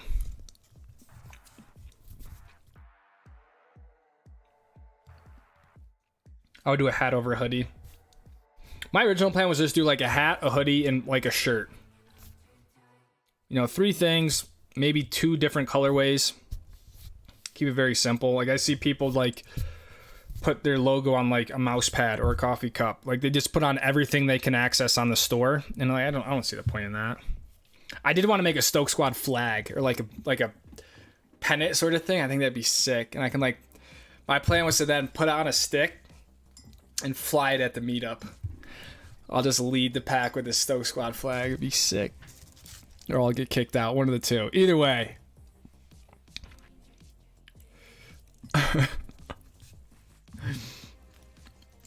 What's this about a Stoke Squad East Coast trip? Yeah, 100,000 subscribers. We go east. The latest video with Abe and the walkie-talkies was a Stoke meetup communication preview. That was his idea, and I was so for it. I was like, this is so sick. Communicating with walkie-talkies with Abe, like, hell yeah.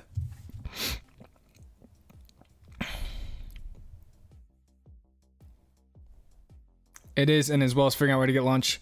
Exactly, Matt. Matt's been there the last 2 years. It is tough. One of the I think the biggest downfall of the meetup last year was we get to the top of the lift and it's like, all right, where do you guys want to ski? I don't care. Where do you want to ski?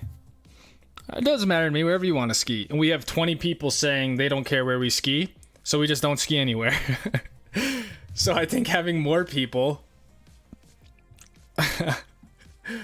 you know, that's why this year I'm seriously looking to literally hire someone who's just like a wedding planner, someone who's just gonna like do it and just bring the group to different places, because everyone's talking to each other anyways, and it's like people don't really care where we ski for the most part as long as we're skiing, if that makes sense. So I don't know, I thought about like I don't want to make Jay or DC do it because I want them to be a part of the meetup, but someone who knows the mountain to like, yeah, be more of a tour guide. We have one in the front, one in the back, and we have like little rendezvous points, and at least to like start. I'm not saying we're going to stay strictly to that, but at least have a loose organization. Then if people want to break off and go do their own thing, that's totally fine. 420 from Dakota. Post Sebring GG pick has been sent, Your Honor. And 20 from Ron. Damn, some late fourth quarter Stoke Squad buns. Church Tithe convinced refurbished kit, the last Red Doom, and fuck and match the Fords is a steal on the used. I am CCDO. It's like obsessive compulsive. Oh, I see, but the letters are in order, like they're supposed to be. I don't think I've ever seen that before. Ron, thank you for the 20. Dakota, thank you for the 420. The last Red Doom and fuck and match the Forzas. I love it, dude.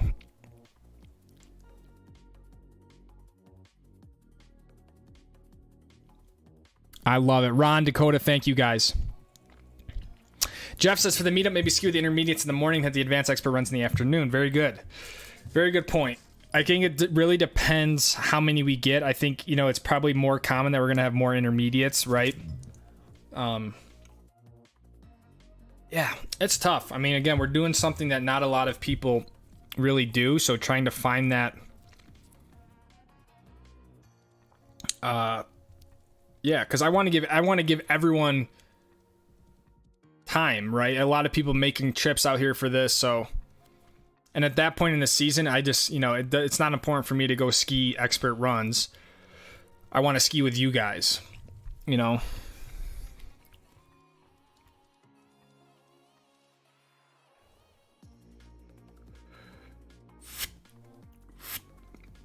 Any plans for the Pacific Northwest? Yeah, I would love to get to the Pacific Northwest again this year.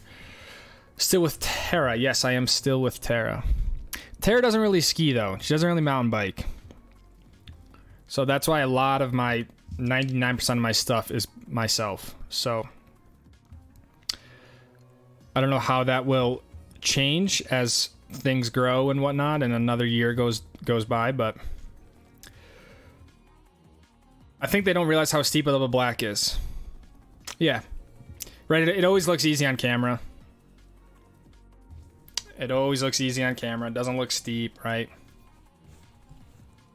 Same shit with like mountain biking, right? I watch a trail that I'm gonna go ride, and I'm like, yeah, I think I can do that. Then I get to it, I'm like, you know what? I'm about to die on this thing, you know? So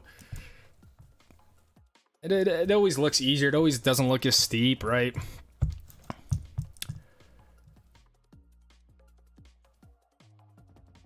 Yeah, Brandon is very true. That's probably the most dangerous part. Like, you can fall literally all the way down the mountain. And yeah, it's snow, it's whatever, but like I said, you run into a tree, you fall off a cliff, even if it's not a big cliff, right? I mean, just saying.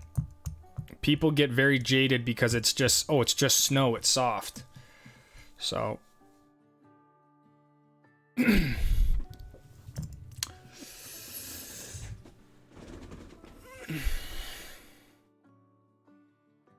I would rent skis at least. I mean, to see what you like. I think if you're going to ski a lot, financially, it's a better decision to buy skis. But if you don't own any, I would recommend renting or demoing at least to see what you like, and then make a decision to buy your own set of skis that you can mount with the bindings you want, take care of, all that sort of stuff. Stoke Squad fridge magnets would be sick. I like it. Do you plan on announcing where you will be? I tried that last year. The problem with trying to announce where I'm going to be, it just changes very frequently. So I can say I'm going to be somewhere on Tuesday, and then something comes up and I'm not there. And then it's like, well, shit, I just told you know, I made this announcement and then I'm not there. So I kind of went away with that. You know, I try to give general updates, like largely through the live stream. Hey, I'm in Washington this week, right? So, but it's just hard for me to really stick to a specific schedule.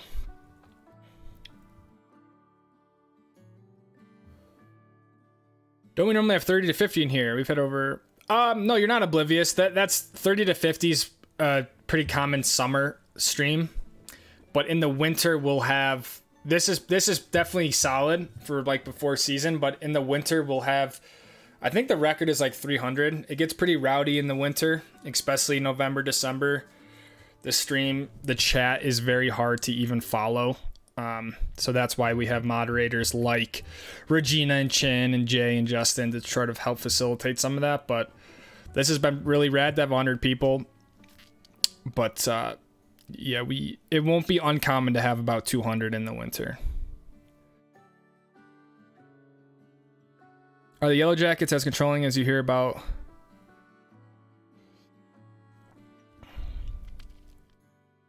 I mean, look, I've never had my pass like pulled or anything. I think I see and I'll say this again here in the next month. There's a time to go fast on the mountain, and in high congestion areas with slow zones, it's not the right time to go fast. So the Yellow Jackets are there to make sure you don't go speeding through somewhere and hit, you know, some 8-year-old girl who's going slow trying to figure out how to ski.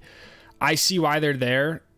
You know, I think, is it a gray area of like, what does slow mean, right? I'm in control, like I get all that.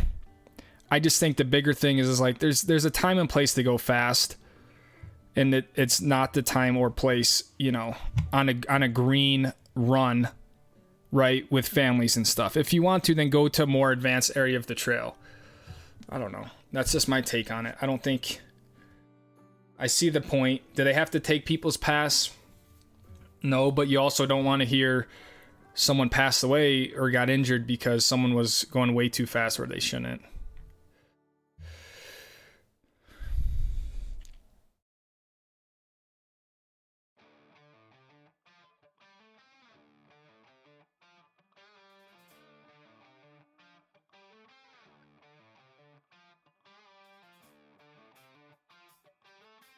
Eric Gulseth.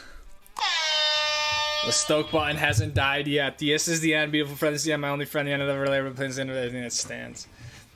Again, I don't know what's that's referencing, but it's some beautiful lyrics. Carson McGinnis with the $4.99, the first super chat. He says, "Love your videos." Carson, thank you. Eric, thank you for the 513.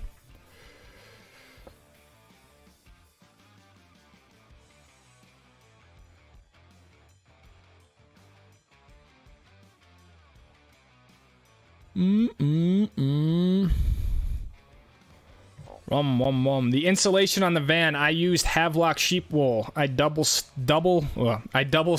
the sheep wool on the ceiling and most of the walls.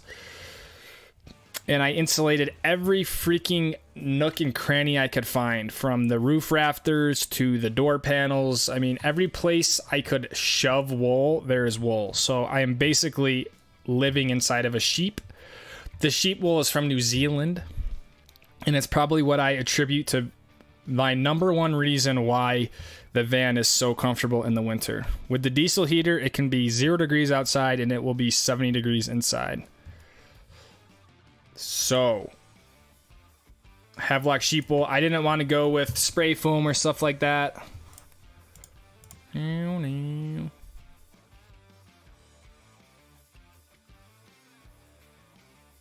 All right, guys. It has been an incredible stream.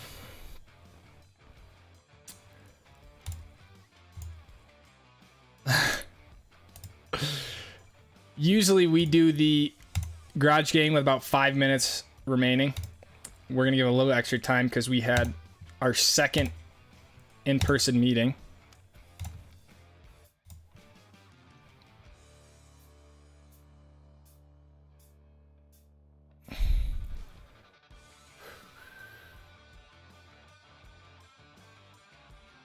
It's that time. I double stuffed the walls.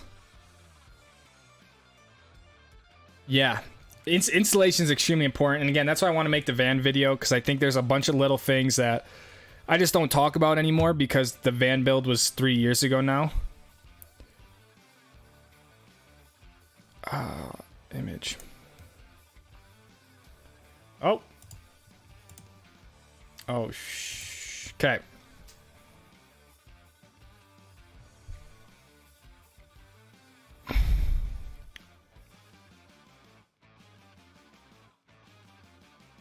Yeah, I have a soundproofing, a sound deadening layer, and then I just went right wool. The wool is very, it wicks moisture away.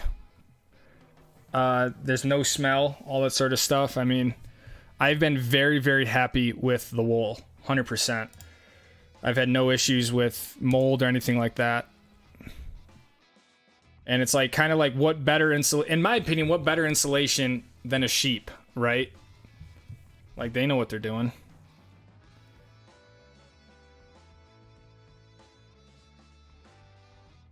MR2 fire. Parent of a 9-11-year-old, I will test. Yeah. And that's the thing. Like, look, I'll be the first to admit, when I was like 15, right? I was bombing around. Like, yeah, you guys can't catch me, you know? I get it. But, you know, as I get older, it's like I realize what... That's all. Like, I'm not... Like I said, if I want to go fast, like, I'll go somewhere where there's not a lot of people and I can, like, lay it down. Both so it's for the safety of myself and other people. But going fast at the base of the mountain on the green past a slow sign, in my opinion, this is not smart. And like I said, you do not want to be the one to hit a young girl or a young boy, right? I mean, you can get criminally charged for that stuff, so...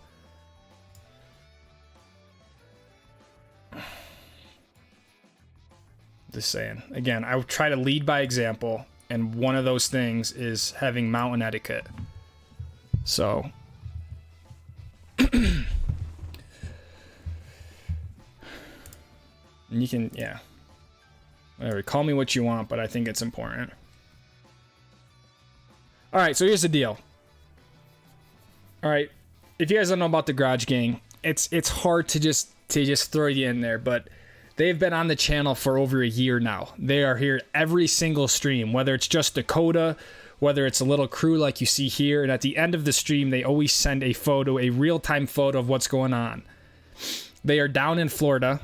I don't think they've ever even seen snow in their life. They don't ski, but they stumbled upon the channel somehow, and they share the same stoke for life that we all have, that we integrate into skiing in the mountains, whatever else it is, right? And I think this is a pure example of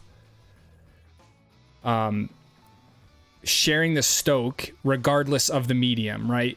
For a lot of us, it's skiing. A lot of us, it's the mountains. But at the end of the day, it's all coming back to the same thing, which is just an excitement. It's a passion for life. It's living deliberately, right? And whatever that means for you, it means differently for everyone. So this is the Garage Gang, okay?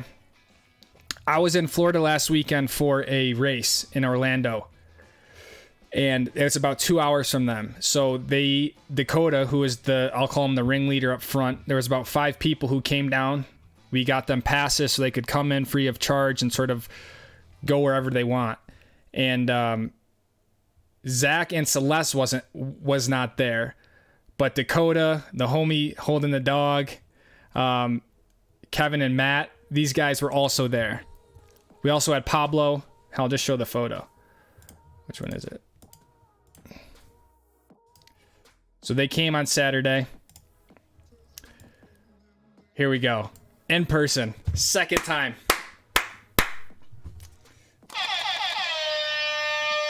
So sick. So freaking sick.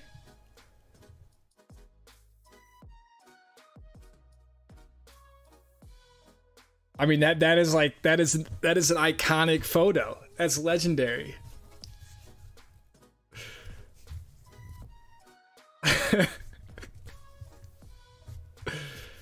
So they got to meet Papa Joe, you know, hung out for the day, whatnot. Pharaoh brought the belt down. I mean, just everything you would think happened or envision it, that's what it was. They also, I guess, copped a photo of me walking back after the podium. We finished second in both races, but that doesn't really matter.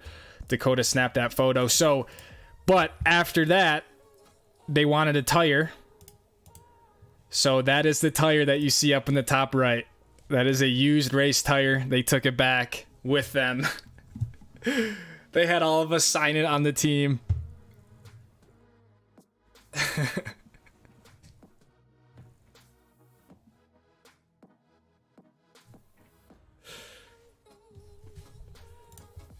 So it was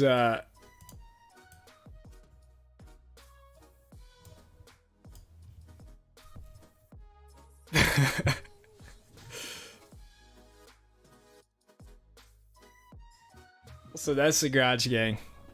It happened. And next year we're supposed to race at Sebring in March. So there could be another meeting not even a year away. So what boots did I get after all that? The boots are Salomon S Pros. Focus. 120 flex. Jeff, if you are coming to Indy, I need information so I can get you a pass by Friday. If you wouldn't mind sending me an email, lucas@lucasgatanya.com, and then I can get that process going so I make sure you have a credential for this next weekend. And anyone else, if anyone is in Indianapolis or wants to come to the race, I can get people passes, full access passes. So, and yes, that is a live look at the Garage Gang with the tire.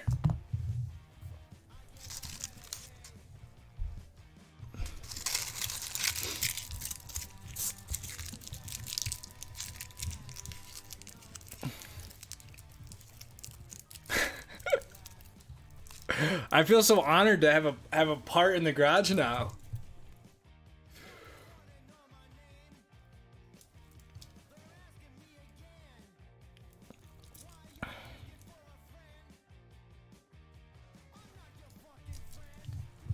I feel like I'm in the garage.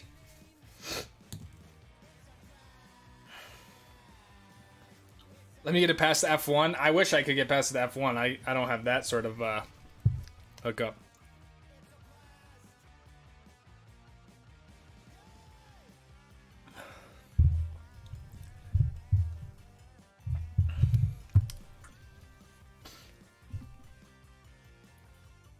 Eat dinner, you must be hungry.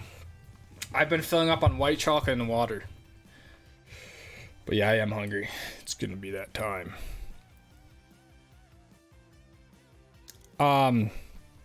Guys, thank you for an incredible stream. I'm coming out with a video tomorrow.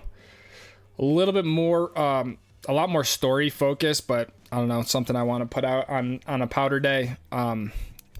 So that should be out tomorrow. And yeah, if you guys haven't checked out the stickers, I have a small sticker collection now. You can check out. The link is in the description of the live stream.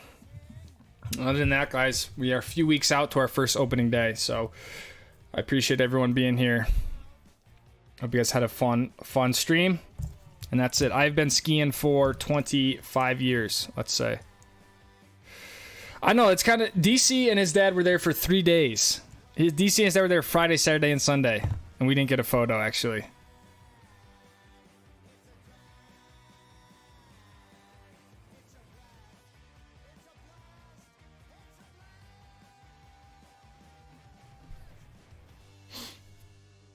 Would not be a complete Wednesday without Dakota and the Garage Gang. Absolutely, right?